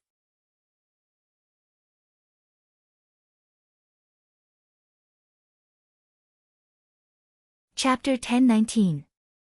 Sneaking into the enemy's rear, playing dirty, and forcing women into prostitution, and letting every heavily defended fortress fall from the inside. This was the Eridar Gemini's forte. There was a poem that praised the Gemini, this body is a wretched wretch. Often thrown into the enemy's formation by the boss on a whim. Though in countless battlefields, never once defeated. Never once tasted defeat. Never met a bosom friend. Often hugging each other on the peak of a burning mountain to have sex, therefore, he didn't know the meaning of this life. This body is destined to be born of wretches. Cough cough. This poem was, of course, made up by players. It was referring to the Gemini's situation in the army where they were not loved or cared for. Every time they could not break through the situation and had to take a roundabout route, they would force the Gemini, the demons who worked behind the enemy's formation, to step in. After successfully opening the door, they would rush into the planet to slaughter and destroy, and the Gemini would have nothing to do with it. It could not be helped. Most of the races in the Burning Legion were muscular men who advocated violence and destruction. They would only scream outside the defensive circle when there was a problem, and those who were willing to put their minds to work were the minority. And so, they kicked the Eridar Gemini over. Duque was absolutely sure that there was no such scene in the original history. So, the Gemini's goal was, of course, to keep an eye on this unreliable leader of the army. But before they could observe in the dark, Duque pretended to show his power and pulled them out. Even if they lowered their strength to pass through the magic circle, their mental strength would not be weakened much. Duque was using the enhanced mental lash, which had a large area of effect. How could a normal elite demon have the same mental strength as the Gemini? That was also the reason why the Gemini's anger was half real. But, they were still considered gangsters. They had entered the battlefield to prevent Duque from stirring up trouble. In fact, when Duque had infused his dark energy, connected with Queen Azhara, and opened the portal, in the eyes of the Burning Legion's higher-ups, the possibility of Duque betraying them was almost negligible. The Eridar twins were not angered by this. They immediately reverted to their true colors and started fawning over Duque, the newly promoted Great Lord with a bright future ahead of him. Aura's eyes were like silk, and her soft hands gently shook Duque's left hand. Hey! Infernal Affairs, Master Kill Jaden is quite satisfied with your performance this time. Queen Salolas leaned directly on Duque's right shoulder. Since Master Duque is in a good mood, we've spent a lot of effort to get these things from Master for the sake of you making us sisters proud. With that said, Gemini waved her hand at the same time, and 3 treasure chests emitting powerful mana fluctuations appeared in front of Duque. The best actor Duque, of course, was instantly immersed in his role. Like a money grubber, oh, no, like a starving dog, he pounced forward and opened the treasure chest, letting out a series of exclamations. The Eridar twins' faces were still frozen in awkwardness as their hands were suddenly emptied. This brat clearly did not like the Eridar demoness. Seizing the opportunity to escape. But who were Gemini? A professional worker behind enemy lines. A professional, okay. In any case, Duque's crazed gaze towards equipment was not an act. Since she knew Duque's weakness, it was a small matter that she couldn't seduce Duque. Originally, Sir Kill Jaden wanted us to pick 2 of them first, and the last one is for you. Aura's voice sounded at the right time. Queen Saloras continued, but seeing that you've just become a Void Lord and don't have much good equipment on you, Infernal Waters, I'm afraid that you're a new Void Lord. We sisters will reluctantly part with our treasures and give them to you first. The best actor, Duke, looked embarrassed. This is a piece of equipment that every lord yearns for, Aura said. Queen Salola sighed, hey. I really can't bear to. The Eridar twins echoed each other. It was so obvious, how could Duque not understand? If Duque chose to continue pretending to be stupid and try to get the equipment, they also had a backup plan to deal with Duque. Even though Duque was the leader of the Church of Immoral Principles, Duque's moral principles were as high as ever when it came to soul corruption. Duque immediately smiled and said, Infernal Water's position today is all thanks to the 2 Eridar sisters' guidance. If there's anything I can help with, please let me know. Although he said that, his hands did not relax at all. He grabbed the equipment in the 3 chests in his hands, clearly showing that he didn't want the equipment, he wouldn't give his life, everything else was negotiable. Seeing Duque acting like a miser, Gemini smiled like a flower and said, he. It's not an order, I just hope that Infernal Waters can provide as much detailed information as possible on the enemy so that we can work for Master Kill Jaden. What Gemini wanted was never simple destruction and destruction. There were too many boorish people in the Burning Legion who relied on their muscles to make a living. No matter how good Gemini was at fighting, it was impossible for them to surpass vanguard generals like Manaroth, not to mention a big shot like Archimonde. They relied on information to become rich. Just as they reached this step, they were shocked. With many years of secret work experience, they could tell at a glance that Savis, the general who had pushed for the Burning Legion to descend, was completely obedient to Duque's words. In addition to the various deductions, Duque had actually controlled almost all of the High Elves in a short 2 days. This was a good thing for the army, but to Gemini, it was tantamount to losing an important point of entry. If they wanted to obtain further information, they could not avoid Duque. Gemini very straightforwardly proposed an exchange of benefits to Duque. To their relief, Duque immediately agreed. No problem. But 2 days is too short. I have to prepare the summoning spell and collect information, so this information is definitely not complete. It is only a general idea, and a lot of it came from Savis's words. Duque took out a thick piece of parchment from his pocket. On it, there was a long list of names written in Eridar, as well as the corresponding introductions. Gemini was overjoyed when she saw it. Written on it were names such as the Supreme Leader of the Moon Guards, Latuzius, and the Lord of Fort Raven, Ravencase. Of course, there were also the names of some lords. For the Gemini who had just arrived, this was definitely no different than a beacon in the dark. Whether Duque was hiding anything or not, it could be said that it was easy to find out. Duque would also not fake this kind of thing. It was impossible for Gemini to know Duque's evil intentions. Admittedly, these guys who seemed to be very important were indeed the backbone of the Night Elves. But many of them in the original history were just bystanders. For example, just mentioned Latuzius. If this guy did not kneel, there would not be Illidan's position. The ingenuity of this was something that outsiders like the Eridar Gemini could not understand. Moreover, among Queen Azhara's political enemies, they were not the ones who made the most noise. Since they were all cannon fodder teammates in history, Duque really did not feel the pinch when he sold them.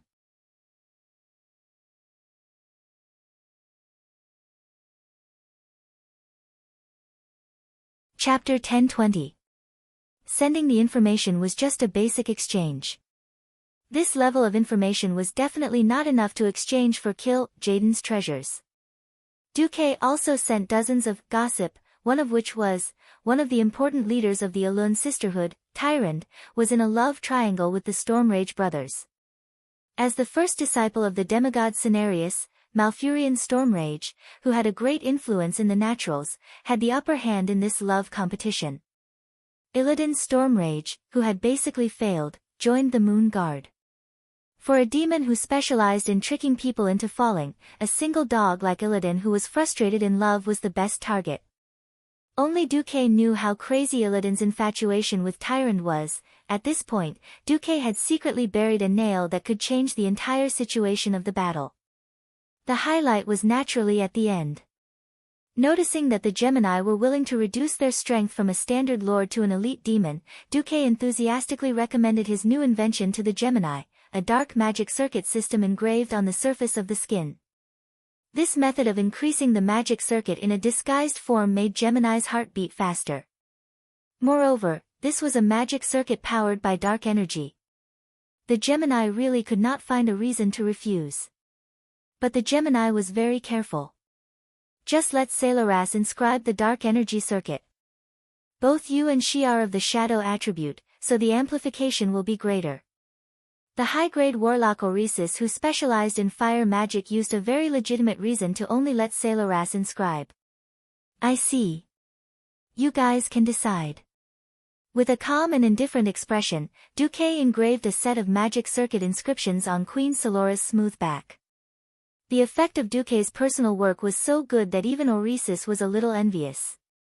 Dark energy was a power that the Eridar clan had mastered to the point of perfection. It was true that the Eridar Gemini had exerted their strength, but as warlocks, their strongest point was not their bodies, but their dark magic circuits. Now that Duque had inscribed a set of circuits on Sailoras, he could feel Salora's strength rising rapidly. This effect was not 1 + 1 = 2. At the very least, the effect was equivalent to 4. In just 3 hours, Salola's had reached the level of the Hound King Hacker. Coupled with Salola's gorgeous shadow magic, she had the strength of a quasi-lord. For a moment, Aless almost wanted to ask Duque to carve a set for her. In a place where Duque couldn't see, Salola's gave her sister a look, suppressing Aura's impulsive heart. It was only at this moment that the 3 pieces of advanced epic equipment that Duque was finally safe. The headgear, dark spell ring, desecrator's gauntlet, and Kill, Jaden's broken cloak, were the 3 top-notch cloth armor items at the current stage of the game. They instantly increased Duque's strength by at least 30%, making him almost as strong as a high-tier lord. Firstly, he did not dare to use the equipment he had obtained in the Battle of Mount Hyjal. Secondly, although it was a priest's equipment, holy priests and shadow priests were 2 completely different positions. The divine priest is the nanny. The shadow priest was a powerful magic attack profession. Didn't you see that even the strongest defense warrior would have a set of crazy damage output equipment in their backpack? Duque had contributed so much to the world, there was nothing wrong with him having 2 sets of equipment. Eridar left with a satisfied look on her face. Duque stayed with a satisfied expression on his face. Time unknowingly came to the 3rd day after returning to Azeroth. Duque was sleeping soundly when suddenly, without warning, a sharp dagger was pressed against Duque's neck. Evil fallen one. Accept the punishment of justice, it was an extremely cold female voice. Duque raised his eyelids. Damn it. I just pulled an all-nighter last night. Do you still want me to live? With that, Duque turned over and continued to sleep. The attacker froze for a full 3 seconds before sighing. My Duke Beast, you are still as shameless as ever. Now I believe that you are not fallen. That's right. Bypassing a number of demon guards, silently snuck up to Duque's side without being alerted by the system elf. Of course, it was one of them. Vanessa, dressed in a thief's outfit, gradually revealed her figure in the air. Fallen. I was so close to being completely finished. However, I am now. Lord Infernal Emissary, the Great Lord of the Burning Legion. Such a tasteless name, I know it's you. Vanessa smiled as she put away the pair of deadly daggers that were enough to make any wizard tremble in fear. Bullshit. If you don't know it's me, then get out of the Marcus family. Duque poked his head out of the quilt. That won't do. The Van Cleef family has sworn loyalty to the Marcus family for generations to come. Do you have the heart to let a weak woman like me freeze to death in the snowy wilderness? That scoundrel Vanessa turned on her acting mode. Looking at the crocodile tears that had just been squeezed out with eye drops, Duque really wanted to slap this maid who specialized in angering her master to death. What the hell, a weak woman? You can almost dismantle a Gundam, no, dismantle a fell mecha with your bare hands. Why are you still pretending to be a weak woman? Bah! Duque snapped, alright, make sure I'm fine. Is there anything else? If there's nothing else, then scram. Vanessa spread her palms, give me the information, and I'll scram immediately. Duque rolled his eyes, but still handed a small ball to Vanessa, don't look for me if there's anything before the crucial moment, and even more so if there's nothing else. Understood. In the next moment, Duque, the powerful maid who had stepped into the realm of heroes, disappeared in the morning light. Looking at the sky outside the window that had finally become sunny, Duque pondered, the actors on the old stage are all here. May I ask, Goddess of Fate, what kind of surprise or scare will you bring me this time? Throughout the ages, those who could clearly grasp the veins of fate, let their vision transcend the mortal world, and control the overall situation had always been rare. At this moment, there were still countless people daydreaming. In the palace of Azhara City, Queen Azhara danced happily. Her graceful stains made the eyes of a group of maids stare, hee hee hee. Vashj, am I beautiful? As the queen's personal maid, Vashj's face was filled with fanaticism. In this world, there will be no existence that can resist your majesty's charm. Is that so? That's great. Yes, that spy from yesterday must be pretending to be calm. Because he knows that his master, Sargeras, must be infatuated with me. In that case, I will become his matriarch. Hee hee hee hee.